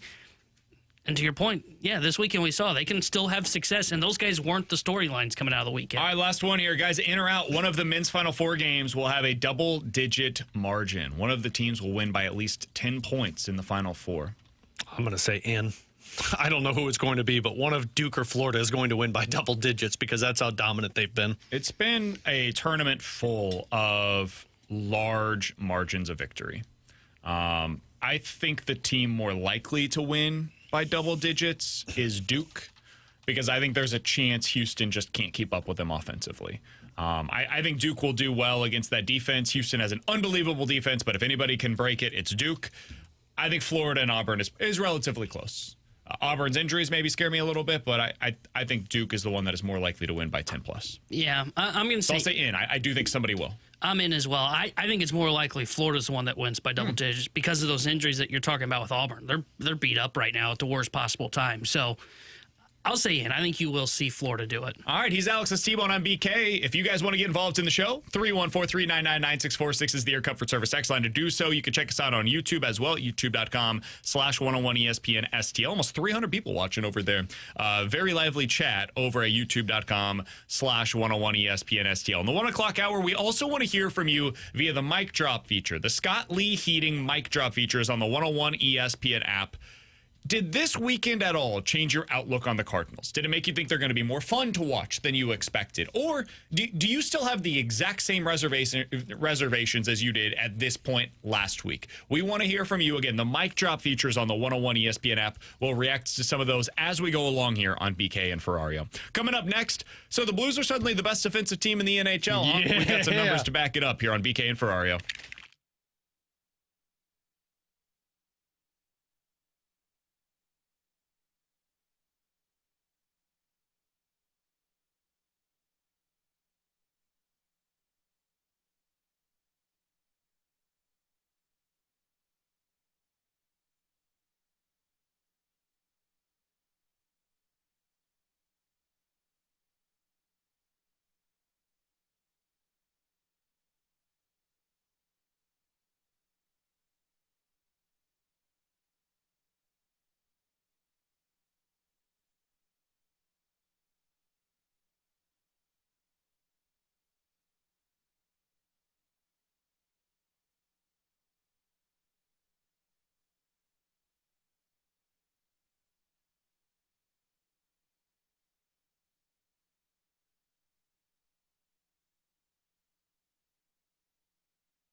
Tanner Hendricks Near the Sports Center update driven by Johnny Londoff Chevrolet and Johnny Londoff Autoplex. Cardinals swept the Twins over the weekend. They are back in action tonight as they start a 3-game set with the LA Angels. Miles Michaelis will be on the mound for St. Louis. 6:45 will be first pitch tonight. And the Blues took down Colorado over the weekend. They'll be back in action tomorrow when they take on the Red Wings. Well, pregame coverage starting at 6 o'clock with Alex Ferrario, then puck drop at 7. The Sports Update is driven by Johnny Londoff Chevrolet and Johnny Londoff Autoplex. See them at Londoff.com. Chevy, together we drive. Are you kidding me?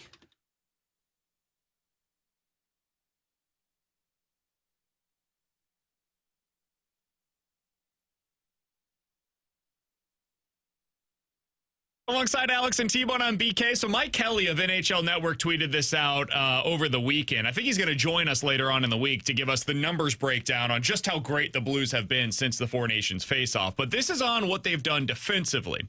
The Blues beat the Avs 2-1. It's their 9th straight victory over the weekend, Alex. They held the Avalanche, the second best rush team in the NHL, to a total of 4 rush chances in that game. During the winning streak, this is according to Mike Kelly of NHL.com, or NHL Network, rather, the Blues are giving up an average of 2.5 rush chances per game, which is the best in the league. And here's my favorite part. The NHL average per game, rush chances against, 6.5. Oh, my God. The Blues have more than cut that in half on average. They are first in slot shots. They are first in expected goals against, and they are first in expected goals for during their 9-game winning streak. They have now played 9 games in 15 days. All of those games have been wins for the St. Louis Blues. And reminder, played all but 4 of those games without Colton Parayko. It's just unbelievable, honestly. Like, literally, it is hard for me to believe that they've been able to do this without Colton Parayko or even with him.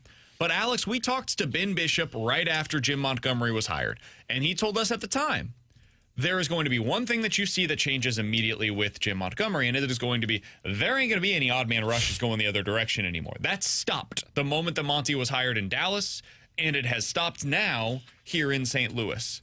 What do you make of this defensive makeover that the Blues have had under Monty? I mean, to me, it's just amazing. And I don't throw that word around very often, but like at the beginning of the season, we were still talking about how the defense is a liability. They've got to change it, even with the addition of Philip Broberg. And then we found out what Broberg was, and then they made the trade for Cam Fowler, and really that's what made this go. The trade for Cam Fowler basically pushed everyone down into the role that they were suited for. Falk is a second-pair defenseman, Leddy is a third-pair defenseman.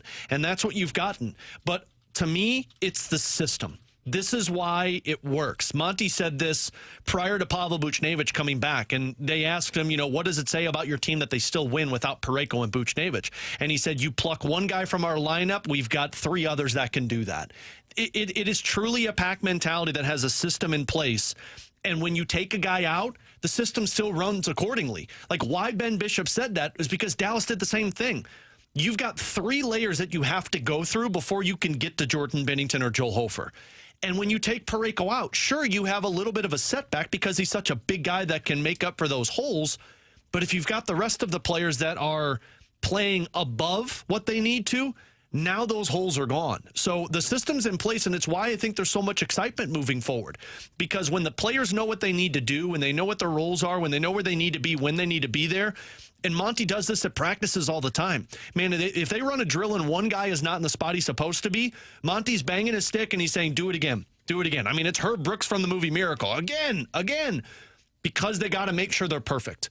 And that's what they've established right now. It resembles so much 2011, 2012. Hitch stepped in. This is the system. You play it to a T, and we will be great. They were the best team in the National Hockey League for the rest of that season. It feels as though they're locked into the playoffs now. Yeah. Like you look at where they're at positioning-wise, they are tied with the Minnesota Wild in points. Now, Minnesota has every possible tiebreaker. So if you have the same number of points at the end of the season as Minnesota, they're going to get that first wild card spot. But I didn't think they had this in them, Alex. I poo-pooed the idea because you'd mentioned it. I know Marshy, when I was doing the fast lane, was like, I think they could catch the Wild. And I was like, that's ridiculous. There's just some of the biggest nonsense that I have heard all year long. And again, loud wrong by BK over here. So the Blues are now tied with Minnesota with one more game played than Minnesota. They're now 6 points up on Vancouver. 6 points up. They've played one more game than Vancouver. And they have all of the tiebreakers over Vancouver and Calgary. Vancouver, I think, is basically done at this point, more or less. Calgary is a little bit more interesting because, again, they just don't play hockey. They have played 72 games. You've played 75, so they've got 3 games in hand, and they have 80 points. So they would still be a point back even if they win all of their next 3 games to make that up with the potential games in hand situation there. Alex, true or false, you think that it's basically secured, barring something like completely unforeseen and them falling on their face, this team's going to make the playoffs this year? Yeah, this team, to me, and I think the last percentage that I saw was the Blues at like 92%, or maybe it was 89%. To me, with the exception of the Blues going under 500 in their final 7 games, they've pretty much solidified that last playoff spot. Money Puck has them at 88%. Okay, so right around that spot. To make the playoffs. They're 4 up on the first tiebreaker on the Canucks. They're 5 up on the second tiebreaker, and they're even on the third tiebreaker with Vancouver. They're 4 up on Calgary and 5 up on the first and second tiebreaker, and they have that third tiebreaker. So essentially what needs to happen is they both have to beat the Blues out in points. And the crazy part about that is they've now forced those teams to play perfect because the Blues go 500 the rest of the way. Can't go 500. So they'll go 4-3. That's 95 points. That means Vancouver needs 14 points to get to 95. Calgary needs 15 points to get to 95. Essentially, you're talking about them having to go 7-0-2, 7-0. They need to do what you just did. Like they have to have an unprecedented streak that you haven't seen yet from either of those teams. And that's with the understanding that the Blues go under 500. Now, if they win 5 games, then essentially you're pushing them even further back. Remember when we talked about this? I don't know. This must have been like early February or something. And I had brought up all the teams that were basically where the Blues were at that point in the season and said, okay, this is what it takes. Yeah. If the Blues are going to make the playoffs, it requires 2 7-game winning streaks, that kind of stuff. Or winning 7 out of 10, getting points in 10 out of 15. That's the kind of thing that it would require if you think that the Blues will be able to make it to the postseason. And we all looked around the room and were like, this team has shown no ability to do that. At the time, they hadn't even won 3 straight. So how could I possibly believe that they're going to go on some extended run to make it to the postseason this year? Now fast forward to where we're at. And we're saying not only are they likely to get into the postseason, but they did everything that we said. They had a stretch where they won 6 out of 7. Mm-hmm. Now they have this 9-game winning streak. On top of having a previous 4-game win streak with 1 game separating the 4 and the 9-game win streak. The 6 out of 7 stretch that I was talking about. 8 out of 9 in that stretch, you earned points. It's like 10 out of 12. It's honestly hard for me to believe. Yeah. It happened so fast where they went from being the most mediocre of mediocre teams to, oh my God, they can beat anybody. And I kind of expect them to beat everybody now because they just do it. Yep. I'm surprised when they don't come out on top. Hell, I'm surprised when they don't win in regulation at this point. Oh, yeah. I'm at a loss for. They're doing this without Colton Parayko, who we said at one point in time might have been their MVP. Yeah, who's skating again, by the way, who could be back on this next road trip. I mean, it's the thing. For the last month and a half, I've entered a game saying, yeah, they'll win. Even that Predators game when they were down, I was thinking, yeah, they'll come back. I didn't think it was going to be possible, but they found a way to. Somebody texted in real quick, BK, and from the 314, it says, guys, if the system works so well, why doesn't everyone play this system? Because you have to have commitment from the player. It's hard. This is why when we talk about how when you fire a coach, it's just the easy fix for teams, this has nothing to do with the coach. A coach has the system in place. It's all about the players buying into that system and willing to accept it. Look at the amount of blocked shots guys have been doing for the last month and a half. That's what I was about to say. It physically hurts to play this way. And so it's hard to get the buy-in because if you are physically in pain after your games and you are not winning, it is hard to continue to play that style. Yes. Florida, the reason why they get so much buy-in, dude, is because they win a lot. And so when you're doing all of that winning, especially in the playoffs, you see what the payoff is for you. It is that old chicken or the egg thing where how do you get buy-in if to win you have to play this certain style, but to play that style you need the buy-in, which requires the winning. And so for the Blues, it required a 2-week break, and then they started winning by playing, and they got that payoff, and now we've just seen it It's been nonstop ever since. Yeah, and this is why, to me, it was so important to figure this out this season, because now when Snuggerud steps in, when Dvorsky steps in, when your other younger players step in, or if they make trades or free agents next year, they come into a system to where it's already established. This is how we play. And if you don't play, you're not. Remember Backus telling us this when he was in Boston? He said they had a system so much in place that if somebody went against it, that player was gone. They're done. Yeah. That's what they're establishing now. Like, you come in, this is the style they play, and if you're not willing to accept it, then you won't be a part of the Blues. Cat Dad Gamer says this on the YouTube chat. This team went from having zero culture to having a winning team culture mentality that they have now. Absolutely.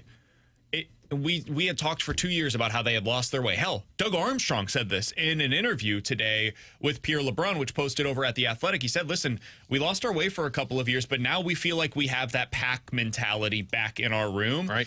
And now we feel like that is going to allow us to continue winning. It goes so quickly and it takes so long to get it back. And then for this team, strangely, it came back like, boom, just like that, overnight. Credit to Monty, credit to the players, credit to everybody involved.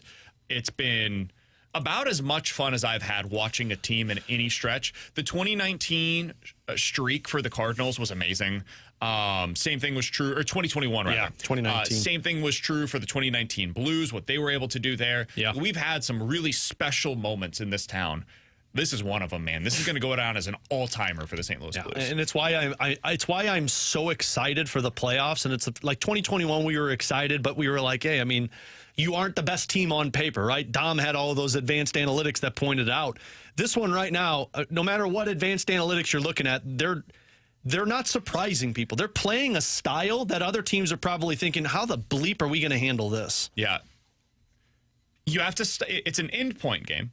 Like, you have to do fun with endpoints because it's since the Four Nations break. No. It's a different team. If you look at their entire season numbers, they will not look like one of the better teams in the postseason. They'll probably look like the worst team. Their power play is still, overall in the season, one of the 5 worst in the NHL. But if you condense it and you look at what have the Blues been since that Four Nations break, they have been a different team. Yep.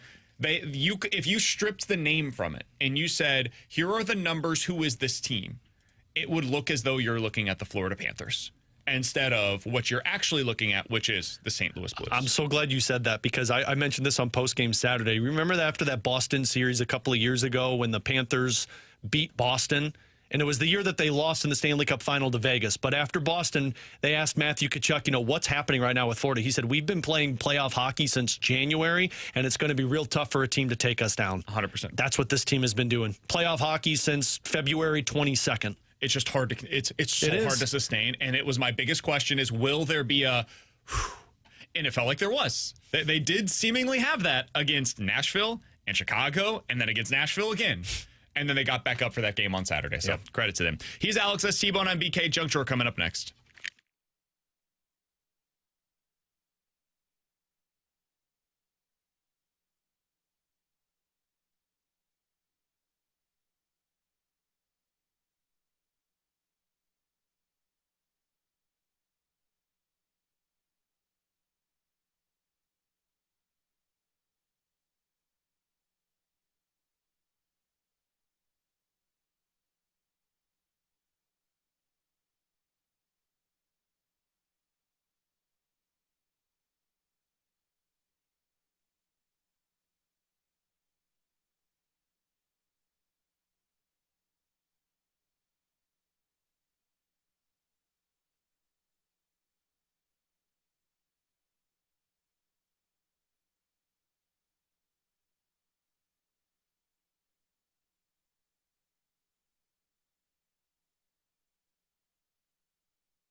With Alex and T-Bone, I'm BK. It's BK and Ferrario here on 101 ESPN. Let's dive into the junk drawer. Alex, you got a story for us today? Yeah, I do. Okay, so we are officially at this stage, and a lot of people listening who have kids, they've been here before, so I need dad advice. My daughter begins T-ball on Saturday. Sweet. And it's not so much of like, you're going to coach her real hard. That's not what this is. I've already taken the approach. I'm just going to go out there and enjoy watching her. This is going to be fun, just like soccer was when she didn't care and was sitting in the grass. How old is she now? She's 4. Yeah. So you know what you're getting into. Oh, yeah. This is purely entertainment, and I wanted to start. Now, she loves playing catch. Like, we've got these big bouncy balls. She loves it when I throw it in the air and tries to catch it. Yesterday, I've gotten excited about it, so I took her to the store to buy her a T-ball glove and to buy a bat and a little ball so we could practice in the backyard. So I had her put the glove on. She was all excited, and I said, okay, Adelaide. I said, now I'm going to throw this to you. I said, hold the glove like this. I'm going to throw it to you. Just watch the ball. So, oh boy. I was really cautious, so I lobbed it to her. The whole time my daughter is staring at the ground, ball bounces off the ground and hits her right in the face. Started crying, ran inside, took the glove off, and I'm like, okay, cool. T-ball's not going to last very long. And so I've officially just gotten to the point. I don't know how to get her excited other than just tell her, like, just go out there and have fun with this one. That's all you can do, man. Yeah. And it might be a situation where she says, like, flat out, I don't want to do this. I don't have fun with this. She did that with soccer 2 practices in, and I said, fine, I'm not going to force her to play any sport she doesn't want to. That's kind of our approach as well. Like, Luca's doing kickaroos right now. Yeah. And Luca is also 21 months old, so he's not like, when I say he's doing kickaroo, like the soccer thing is very much occasionally he'll kick the ball. Just but standing. they also, half of it is hula hoops or bubbles. They have these massive bouncy balls that they tell them, hey, don't sit on these, don't lay on these. And then what do they do? They sit and they lay on them. So it's just the idea of exposing them to stuff and finding out what they're interested in and what they're not. Luca, we have a backyard. We have a DirecTV satellite. So we have the little Tykes basketball hoop, right? We got one of those for him. And the neighbor kid, who's similar to Luca's age, he'll come over, he'll shoot hoops, and he's like legitimately good. It's actually frightening. Meanwhile, Luca, forget the hoop. He throws it toward the satellite dish.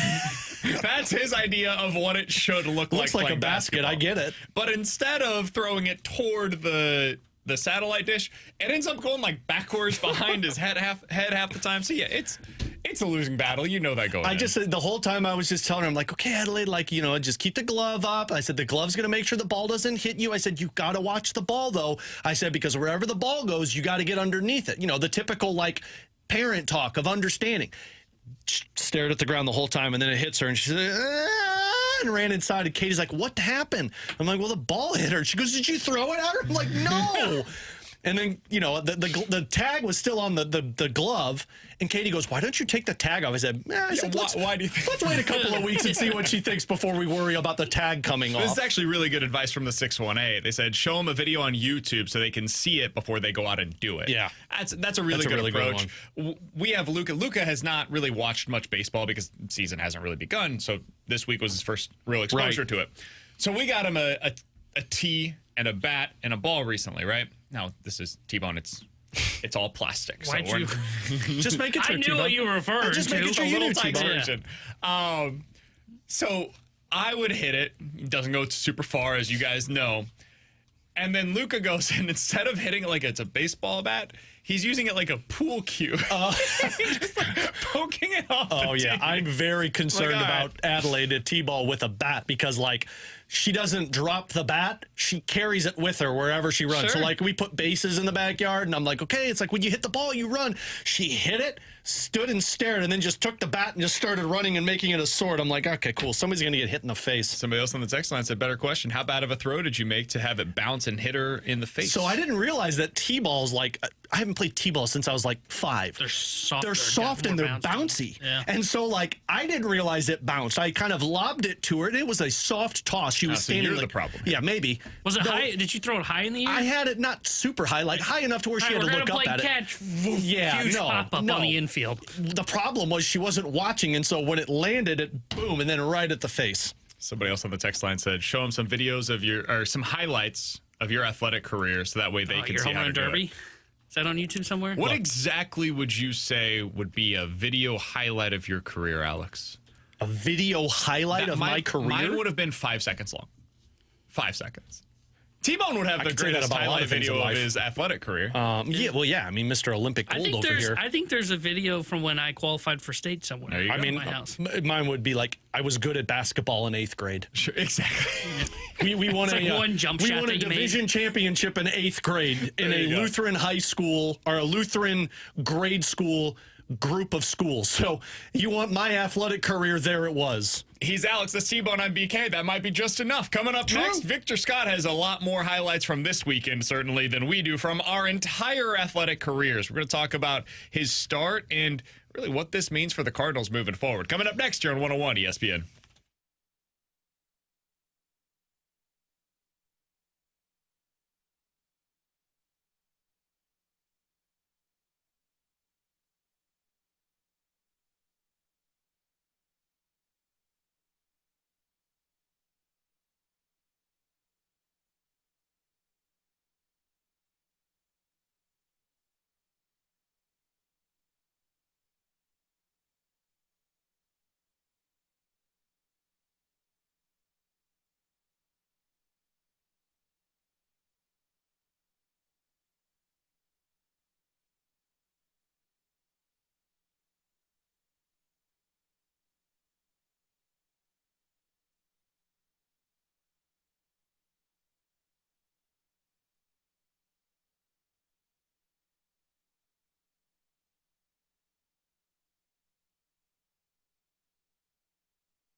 I'm giving you a warning. If you want to play along with a lineup game coming up later on this afternoon on the Fast Lane, just go ahead and turn your radio down for like the next minute and a half. I'm giving you a warning up front because I don't want you to yell at me on the text line at 314-399-9646. That's the Air Comfort Service text line because the lineup is out, Alex. Okay. It is our duty as a show to discuss the lineup because it is newsworthy here in St. Louis. Is it? So, I think it is. Just be forewarned, we are about to give you the answers to the tests that will take place later on this afternoon on the so Fast you'll have Lane. a heads up like my college career. Here we go. In 3, 2, and 1, your lineup today. Batting first and playing in left field, Lars Nootbaar continues to be your leadoff hitter, even though you are going up against a lefty tonight. Wilson Contreras will be batting second in the first newsworthy spot in this lineup. Luken Baker will be your designated hitter today, and he will bat third in the lineup against Tyler Anderson. After that, Nolan Arenado, and then Ivan Herrera will once again be behind the plate. He's batting fifth. Brendan Donovan batting sixth and playing at second base. Jordan Walker seventh at right. Victor Scott eighth in center. And Mason Wynn at shortstop today batting ninth. So the only real change in this lineup is Luken Baker in, Alec Burleson out. And Luken Baker will be hitting third.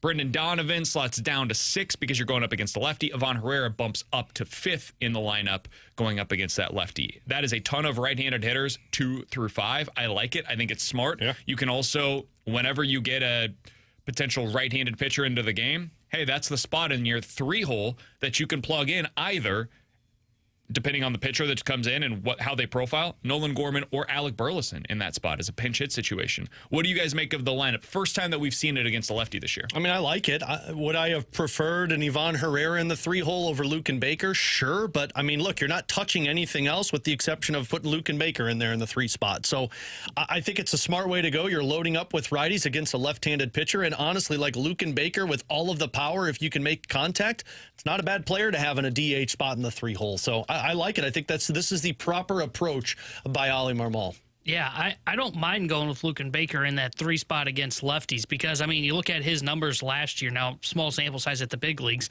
He was 5 for 18 against left-handed pitching and with 3 extra base hits. Surprisingly, a triple in there.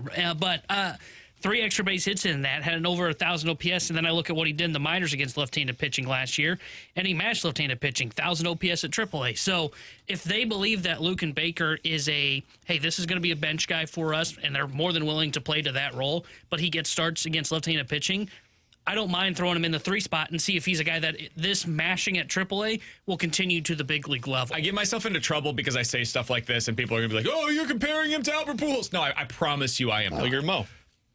Luken Baker can have a role that is very similar to what the expected role going into the season was for Albert Pujols in 2022. If you remember, early on that year, it was simply, we are adding a right-handed bat. Yes, his name is Albert Pujols, and there's a lot of history that comes with that, and yes, he's going to help us sell tickets, all this stuff. But the role that he will play for the team in 2022, as I punch the microphone in the face. Somebody's very aggressive. The role that he will play for us this year is very simple. If there's a left-handed pitcher in the game, he's going to be in it. We want that to be as a pinch hitter, and we want that to be as a starter, and we want him to get as many opportunities as possible within that role. That's why I like Luken Baker batting third today, is because it allows you to get as many at-bats as possible for this guy without, having him bat at first or second. That would be crazy. But batting third is probably the best spot for him in this game. And he's sandwiched between 2 guys that give him a little bit of protection because as a lefty, you got to be real cautious with how you go approach Wilson Contreras, who I know is in an 0 for slump right now, but still can make you pay. And then you've got Nolan Arenado who can make you pay as a lefty. So, I mean, it's a good position to put yourself in, and you don't want a Brendan Donovan in that 3 spot because he's a lefty. Get as many righties as you can to the plate. I'll be curious to see how quick they're willing to pull Baker out when they go to the bullpen. Like the moment that they get the first right-hander, are they going to pull Baker out? My guess is probably yes. Yeah, I think that would be. And I think that's the right approach because you want to get those at-bats for a Burleson or a Gorman. I'll be curious to know who they go to in that spot. Will it be Burley or will it be Gorman? I guess it just depends on what they like in the pitch profile that they're going to see because the reason that I say that is because of Gorman's game Sunday, right? I thought maybe there was a chance they may look at it and say, hey, he played really well. Do we put him in the lineup again, even though it is a lefty on the mound? And their answer is no, he's going to be on the bench for this one. Maybe he gets to start against Kyle Hendricks, who throws slower. He probably profiles a little bit better against him than he does the guys that throw the high heat up in the zone. But I like this lineup construction. I was curious if they were going to bump Wynn up into the 3 spot. And I know that sounds crazy when I mention that, but it's kind of the same thought process as Donovan there, right? It's, hey, he hits for average. He did that pretty well against lefties last year. He was right around 260, but he slugs against lefties. Last year, Wynn had a 500 slugging percentage against lefties, but I think it's because he's in a little bit of a slump, and you've got Baker, who profiles well against lefties, is why they're going this route instead. Though. It even goes beyond that, because you're not pinch hitting for Mason Wynn. So if they were to bring in a right-handed pitcher later on, you're not changing your lineup construction with Mason Wynn at all. This allows you to basically have the best of both worlds.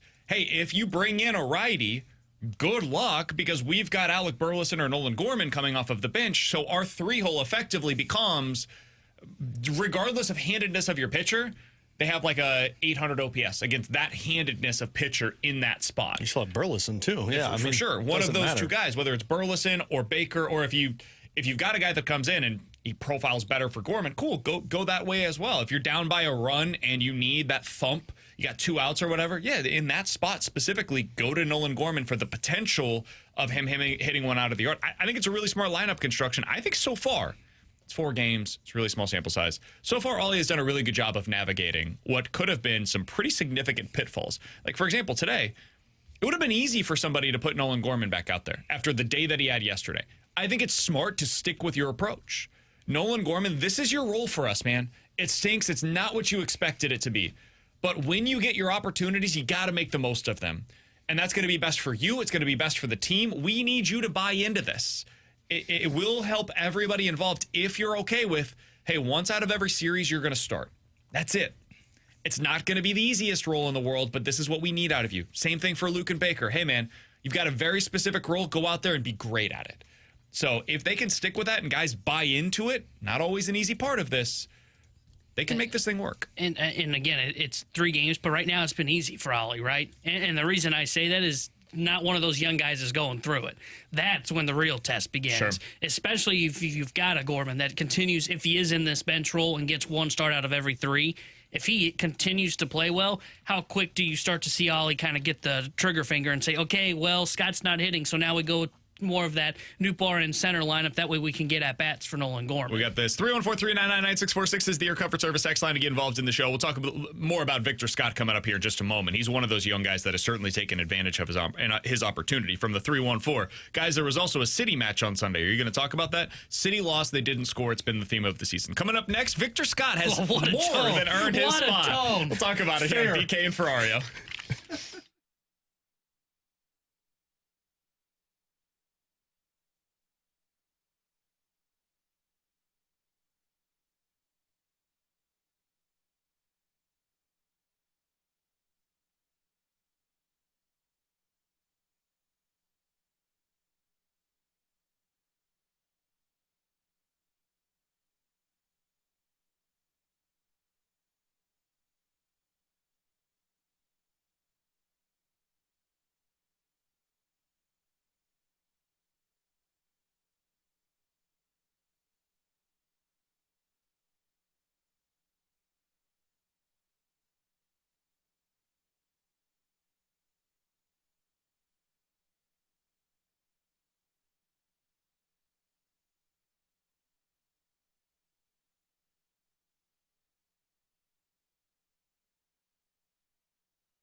Alex Ferrario back with you to talk about my friends out at Classic Air Care. Look, if you're like me with my family, I've gone back to the AC, back to the heater, back to the AC, back to the heater over the last week. And what that means is, boy, that air conditioner and heater, that HVAC system, it is about to get some work. And if you haven't used the proper care on it, well, then it's probably going to go out for you at some point. And this is why you need to call Classic Air Care, whether it's for the maintenance agreement where they come out and they fine-tune it, make sure both units are ready to go for the wild spring seasons that we get here in St. Louis, or maybe you're in the market for a new system, and that's where you need to call Classic Air Care because they offer free estimates from the comfort of your home. You could go onto the website at classicaircare.com and click on Instant HVAC System Quote. You answer 4 questions, and they give you a price right there in their browser. Plus, they have incredible technicians that come out and get the work done in a day's time.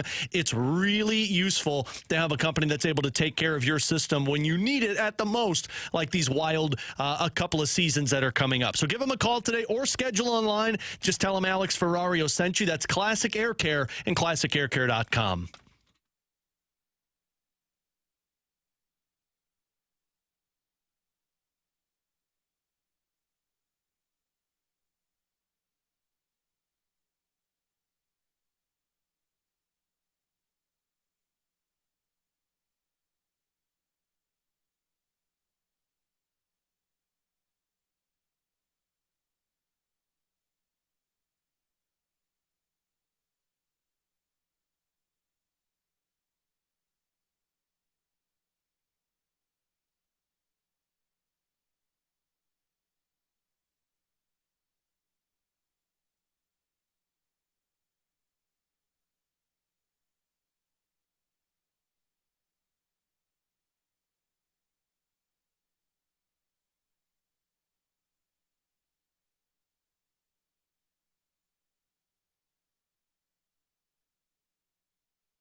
Alongside Alex and T-Bone on BK, it's BK and Ferrario here on 101 ESPN. So, Alex, I got yelled at over the weekend. More like the Tone Ranger here on 101 ESPN. My wife got mad at me last night. We don't have to talk about that. Did you use a tone there, too? She asked about the Battlehawks or something? Yeah. You're like, nobody has time for that. Did she ask about what the city's match score was? And you're like, it's not mattering, okay? No, my father-in-law and brother-in-law went to that game, so I obviously knew what the score of that game was. Brandon. Jesus, this guy, am I right, ladies and gentlemen? That was well played by you. Right, St. Louigans? All right, so I got in trouble over the weekend because some buffoon on Twitter was like, hey, BK, you still going to talk bleep on Nolan Gorman and Victor Scott? And I was like, man, I don't even know where this comes from. Well, you did talk bleep on them. You talked a lot of ish. Victor Scott was unbelievable this weekend, dude. Like, that is the exact style of baseball that I want to watch. I want power, I want speed, I want defense. And he produced all 3 of those in a 3-game set against the Minnesota Twins. Victor Scott in the opening series had 3 stolen bases and a home run. Saw this on Twitter from Dan Hyatt, who tweeted this out over the weekend, Alex. The only other Cardinal since 1920 with 3 home runs and a stolen base in the first 3 games of the season was Sweet Lou back in 1966. It's been almost 60 years. Pretty good company to be with. Since a player produced specifically the way that Victor Scott did over the weekend. Just an unbelievable performance by him. Alex, he has more than earned his spot. He did so, honestly, in spring training. The only reason I said I would have gone with Nolan Gorman in the lineup every day, which pushes Lars Nootbaar over to center field, is to find out what you have in Nolan Gorman. But if Vic is going to play like this, it doesn't matter. This is too much to give up. Like, you had to get this guy into your lineup. So my question to you is this. What does Victor Scott do in terms of you as a fan watching these games? Does he make it more exciting for you? Does he make you more energized when he's coming to the plate? What does having this kind of a player on your roster do for you as a fan of the St. Louis Cardinals? He makes it more exciting for me. he's a difference maker, and you kind of are watching to see what he does, like how he impacts the game. He impacted 2 of those 3 games pretty massively in terms of what the situations were. The home opener, that catch he made in center field, they might be losing that baseball game if not for Victor Scott. And other than Michael Ciani, Lars Nootbaar's not making that catch. And then, of course, yesterday he hits that home run and just kind of starts the just pounding against the Minnesota Twins pitchers. So for me, like, that's why I wanted him on this team. I wanted to see what it looked like, but I also wanted something to get excited about. Because if Lars Nootbaar was in center field and I had to watch Michael Ciani take at-bats, or if, Brendan Donovan's there, Nolan Gorman's, like, yeah, it's exciting, but those guys aren't making differences. I've seen these guys play already. I haven't seen Victor Scott, who looked like he did in spring training. So, yeah, I'm a lot more tuned in when that guy's in the lineup because of his highlight reel plays. And it's a difference maker that can impact the future of the franchise for 6 years and beyond, right? Like, it's not a guy that's here on a 1-year contract and, that guy kind of helps you against, like, left-handed pitching, for example. I mean, this is the guy that if he reaches his ceiling, he's going to help you defensively. I mean, he mentioned the play in center field where he saved Kyle Levy in Game 1. He's a guy that can hit for power, as you saw in the game yesterday. And he's also a guy that can be just a guy that creates havoc on the base path by stealing bases. I don't think we've seen him where there's a ball that's hitting the right field and you're going, okay, they probably put the stop sign up. But with Scott, I can tell you, Pop Warner's going to be getting the windmill going. So he better really oil up the shoulder. Have to get Tommy John at the end of the year. He better get loose because Scott's going to be a guy that they're going to push outfielders' arms, even guys that we're not expecting them to, because it's a chance to create runs. Why take the risk if there's 2 outs of, let's see what happens when the next guy comes up. Now, we got Scott on base. Let's see if we can really push this and see if we can get a run across. So, he is fun to watch, and I am glad that they ended up carrying him because, again, he was a guy, when I said this when they started the season, he's a guy that had a spot on the roster, and it's the guy that is supposed to be the future of center field. So I'm glad they carried him, and he can really impact the baseball game. Real quick, BK, it's the same thing that Zach Bolduc was like this year, because I know he wasn't performing in the first month or 2 of the season, and I didn't care. I wanted to see the progress for a guy that's supposed to be this goal scorer, and now look at what it is. It's the same thought process I had with Victor Scott. If he looks bad in the first month of the season, I don't care. I want to see what the progress looks like because this is the guy that's defining your future. Yeah, he's just such a fun player. And that to me is really what it comes down to, is just like anything can happen when he's on the field. When you're playing defensively, that guy can make a Gold Glove caliber play at any given time. Mm-hmm. Anytime that a ball is hit to center field, it's in play that you see a play that you very rarely see across 29 other teams in the sport. If he's up to the plate, he could hit a home run. He could hit a bunt single where he's running 30 feet per second down the line.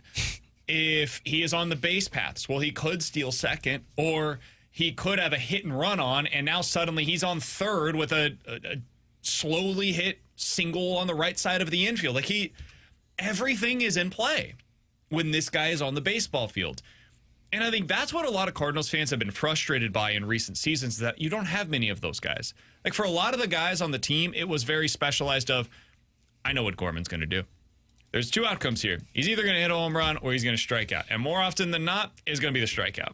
Or you'd have a guy like Nootbaar, who there is value in what he does. But at times, he just became he's going to walk. He's going to walk. That's it. And there's value in that, obviously, at the top of the lineup. If you have guys behind him that can slug, like you can get that guy in because he's on base and he's athletic. Like all of that has value. But when you have a skill set like Victor Scott's and he can bring everything to the table, just setting aside the numbers, setting aside the value of that, as a fan watching on television or going to the games, there's value in having a dude that just makes the game fun again. There is action taking place on the field when Victor Scott is out there.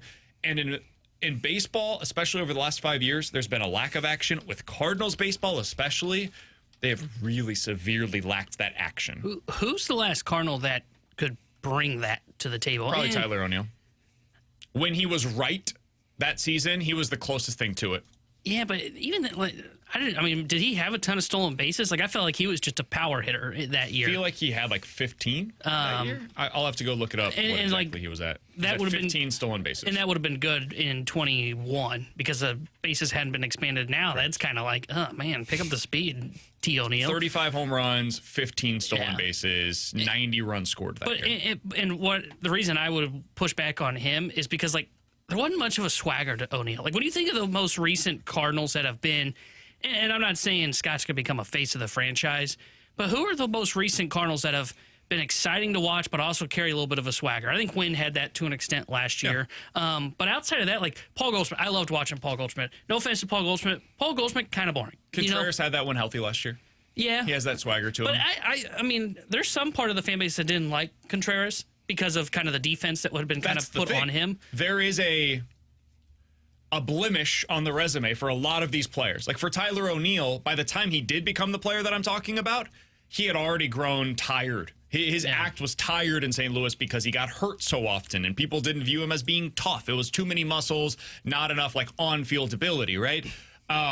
So for Victor Scott, that is the other thing that plays into this is he hasn't failed to the same degree at the major league level before becoming this. And I think that's a really important thing because, like, I'll just use a random comparison. For Dennis Gates, it doesn't really matter what he does for some Mizzou fans. That dude went 0-19 in conference play. And that's always a blemish that's on his resume, and there's no way to get rid of it. If he gets to a Final Four, maybe then people will stop talking about it. But right now, there are people in the Mizzou fan base that just simply do not believe that he can coach because of what happened last year at Mizzou. And so for Jordan Walker, right, even if Jordan Walker becomes a really good player, but not necessarily like all-star caliber, there will be people that look back at last year, well, you know, he can't defend, and you get him that slider low and away. What are you going to do? The guy can't hit it. Scott is in that unique situation right now where he is this player that we're talking about with all of these different skills, and he hasn't failed to the same degree as these other guys. And I'll add in, because he did fail last year, but he gets the kind of asterisk next to it, which is, hey, everybody in the fan base knew he got brought up before he was ready and knew the only reason he was here was because of an emergency, which was the Carlson injury. These other guys that when you see them come up and they do fail originally is, hey, this guy's been hitting the ball well at AAA, and then he gets up here and then it doesn't happen. Or you see Carlson who does it and he's successful in year one and then just falls off of a cliff. I think that's a really good point, too, is the hype. There was hype around Victor Scott, don't get me wrong. It wasn't like Carlson. It wasn't like Gorman. The hype around Scott was like defense and base running. Yeah, it was, man, this guy's really exciting. Where'd this come from? Because he was like, what, a 4th-round pick in that draft, if I'm not mistaken? That sounds right, because he's in the Walker draft, isn't he? Yeah. That was a good draft. That was a good draft. Victor Scott II was 5th-round pick in the 2022 Major League Baseball draft. So this is very different than Gorman or Walker or even like a guy like Liberator who was traded for Babe Ruth in the postseason, right? Victor Scott was, hey, anything you get here is gravy. Yeah. Cool. You got a speed and defense guy in center field? Great. Sounds good. And I think why it's so exciting, too, for me is I saw a guy who made changes, like in the offseason. Like in spring training, that was not the same guy that we saw last year. And so when you're looking at that, it's like, cool. Like this guy has figured out that you need to make adjustments in an offseason. He made those adjustments, and now see what it looks like at the major league level. What a fun player. What a guy that earned his opportunity. I know. You know what? He should be done in Memphis. Am I right, BK? We're in favor of him being on the opening day roster. When he becomes a Hall of Famer, we will always remember that Brandon Kiley said he should be in the minors for Nolan Gorman. With Alex and T-Bone, I'm BK. How does Jimmy Snuggerud fit into the Blues lineup? We'll talk about that next here on 101 ESPN.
Tanner Dirksen here. The Sports Center update brought to you by Saliga Heating and Cooling. Cardinals back in action tonight as they start a 3-game set with the LA Angels. Tyler Anderson on the mound for LA. Miles Michaelis gets the start for St. Louis. 6:45 will be first pitch tonight. And Blues will be back in action tomorrow when they take on the Detroit Red Wings. Alex Ferrario pregame coverage starting at 6 o'clock. Puck drop at 7. The Sports Update is brought to you by Saliga Heating and Cooling, independent American Standard heating and air conditioning dealer.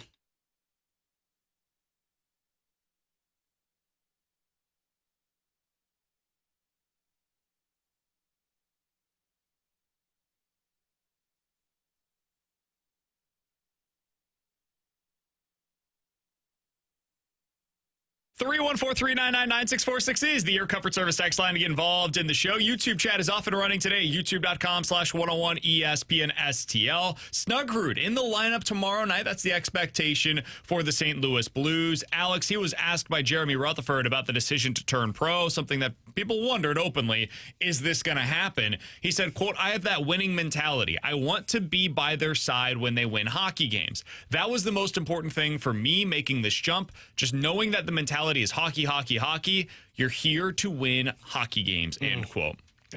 It's weird. I thought he was going to sign with the Minnesota Wild. You know, all the reports, that was ever an option for him. All the reports from the graveyard of how he doesn't want to be in St. Louis and how he's demanded a trade to Minnesota. Never saw that. That was happen. a really lame rumor, but it is what it is. Montgomery was asked about this on if Snuggerud will indeed play Tuesday against Detroit. He said, potentially. He had a good practice. I'll talk it over with the staff. He's a quality talent that we've acquired, and it just makes it easier for us to, it's just going to make us deeper and better, end quote. Alex, how do you see Jimmy Snuggerud fitting into the Blues lineup and their plans down the stretch of this season? I see it as depth scoring. You know, the one thing that stood out to me, and Jeremy Rutherford, our Blues insider, he posted a couple of videos from practice today of just watching Snuggerud skate. He's bigger than you think. Like, he's kind of a bulky dude to where he's not going to get pushed around a lot, which is nice. I think he fits in perfectly with this team because you're not relying on him to be a top-line winger. You're not relying on him to come in and be a 25-goal scorer right away. You spot him in a third line and you let him play with a defensively responsible centerman and you just let him go out there and play how he's going to do. Monty was also talking about how, you know, the brain seems to be the biggest thing with Jimmy Snuggerud, of kind of him knowing where he needs to be and how he needs to be there. The skating is at the NHL speed. He's got exceptional hands. His puck management is there. This is a guy who's coming off of playing playoff hockey in college, and he's been doing it for the last 3 years. This isn't a guy who was playing juniors hockey and is just stepping right into the NHL. So I think where he slots in is right in the line combinations that they put together. To me, he was replacing Matthew Joseph in the lineup, and my gut tells me at some point tomorrow, Bolduc's going to be with Thomas and Buchnevich, and Neighbors is going to be on that third line.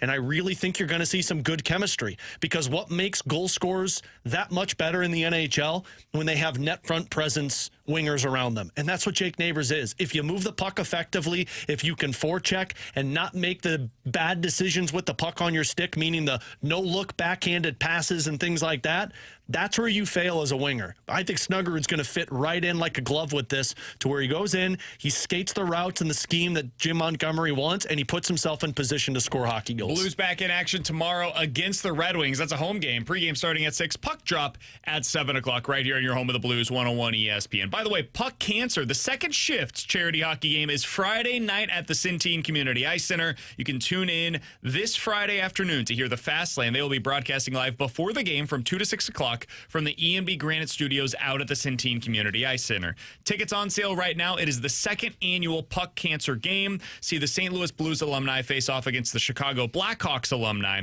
in the rivalry game in support of the Siteman Cancer Center and the V Foundation for Cancer Research. Grab your tickets right now. Check out the game. That is Friday evening. The Fast Lane will also be broadcasting live out there Friday afternoon. All right, Alex, we got to talk quickly about what's taking place right now. There's a day game between the Brewers and the Royals. So the talk of the weekend was the Brewers giving up all of the runs against the New York Yankees. And obviously the only explanation possible for this was, look at those new bats.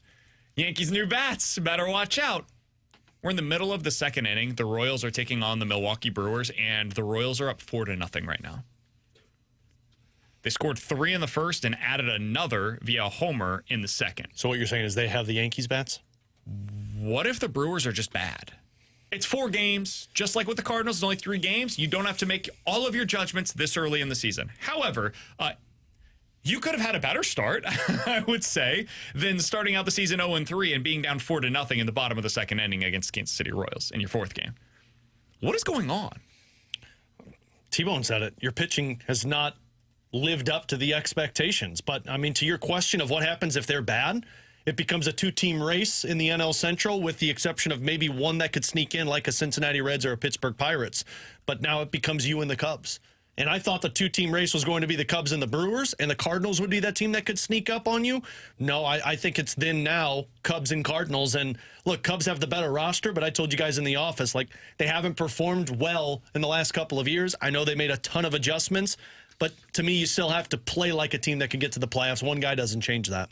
Yeah, I think when you look at the Brewers, I think they're finally getting it wrong on their pitching. I mean, you look at their rotation. Look, Freddie Peralta, really good arm. Anybody would sign up to have him in their rotation.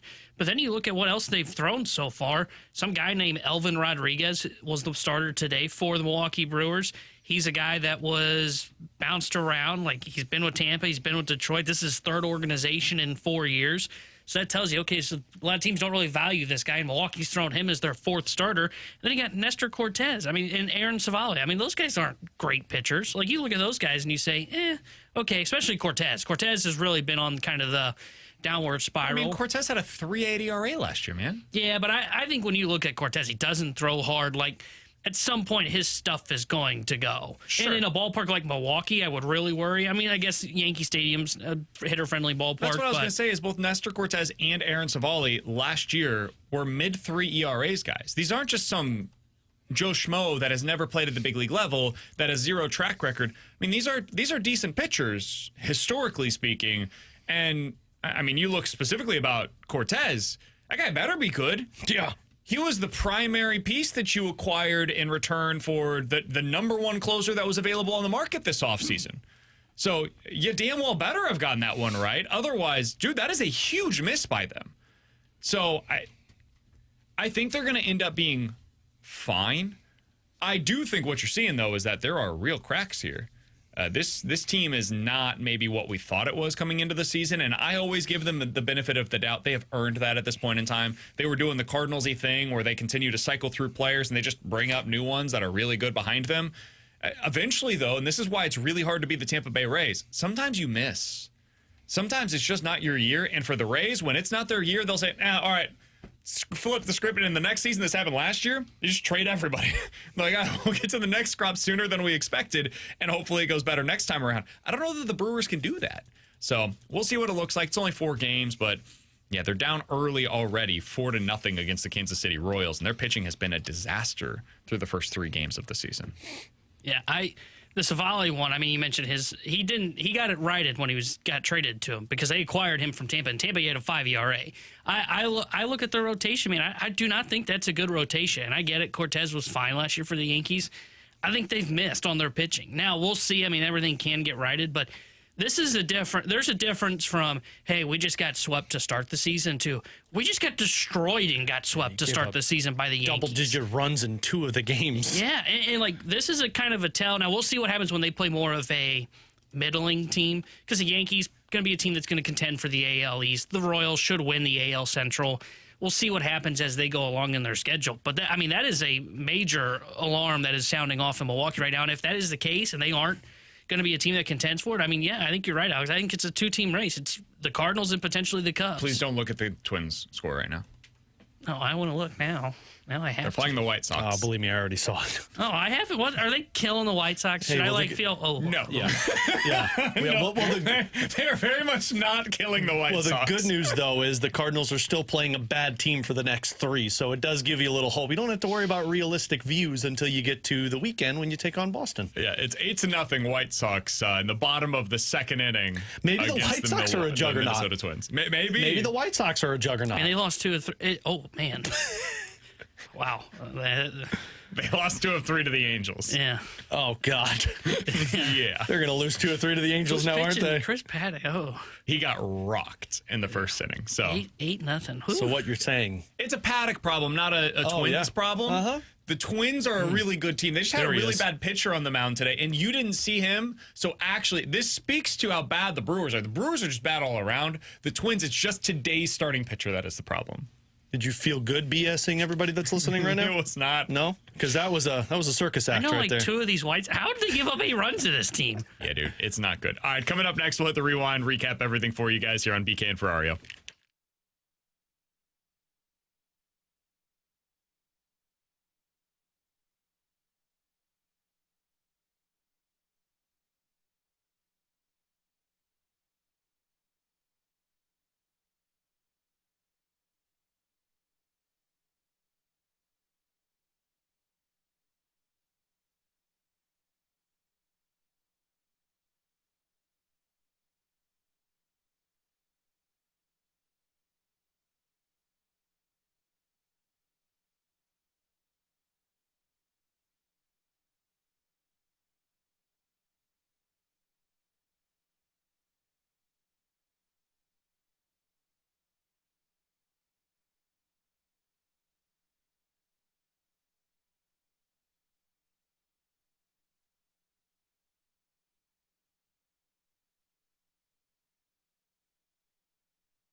With Alex and T-Bone, I'm BK. If you guys missed anything from today's show, be sure to check it out on the podcast page, 101ESPN.com or the free 101 ESPN app. It is sponsored by Schaefer Door Company. That 101 ESPN app is super easy to use. It is also free to download, and it is sponsored by Dobbs Tire and Auto Centers. It's been a great show today, in my personal humble opinion. If you guys missed any of it, you can always check it out afterwards on YouTube as well. T-Bone puts a ton of work into this. YouTube.com/101ESPN STL. If you are a Cardinals fan, you just want to go back through and watch the Cardinals segments, you can do that. He divvies them up, and you can see spliced into what the specific segments are in any individual hour. Same thing is true for the St. Louis Blues. If you are a Battlehawks fan, unfortunately, you'll have to wait for the Fast Lane for that. City fan, we did have a little clip for you there at the end of a segment. It's a 3-second clip. I'm not a surprise for that one as well.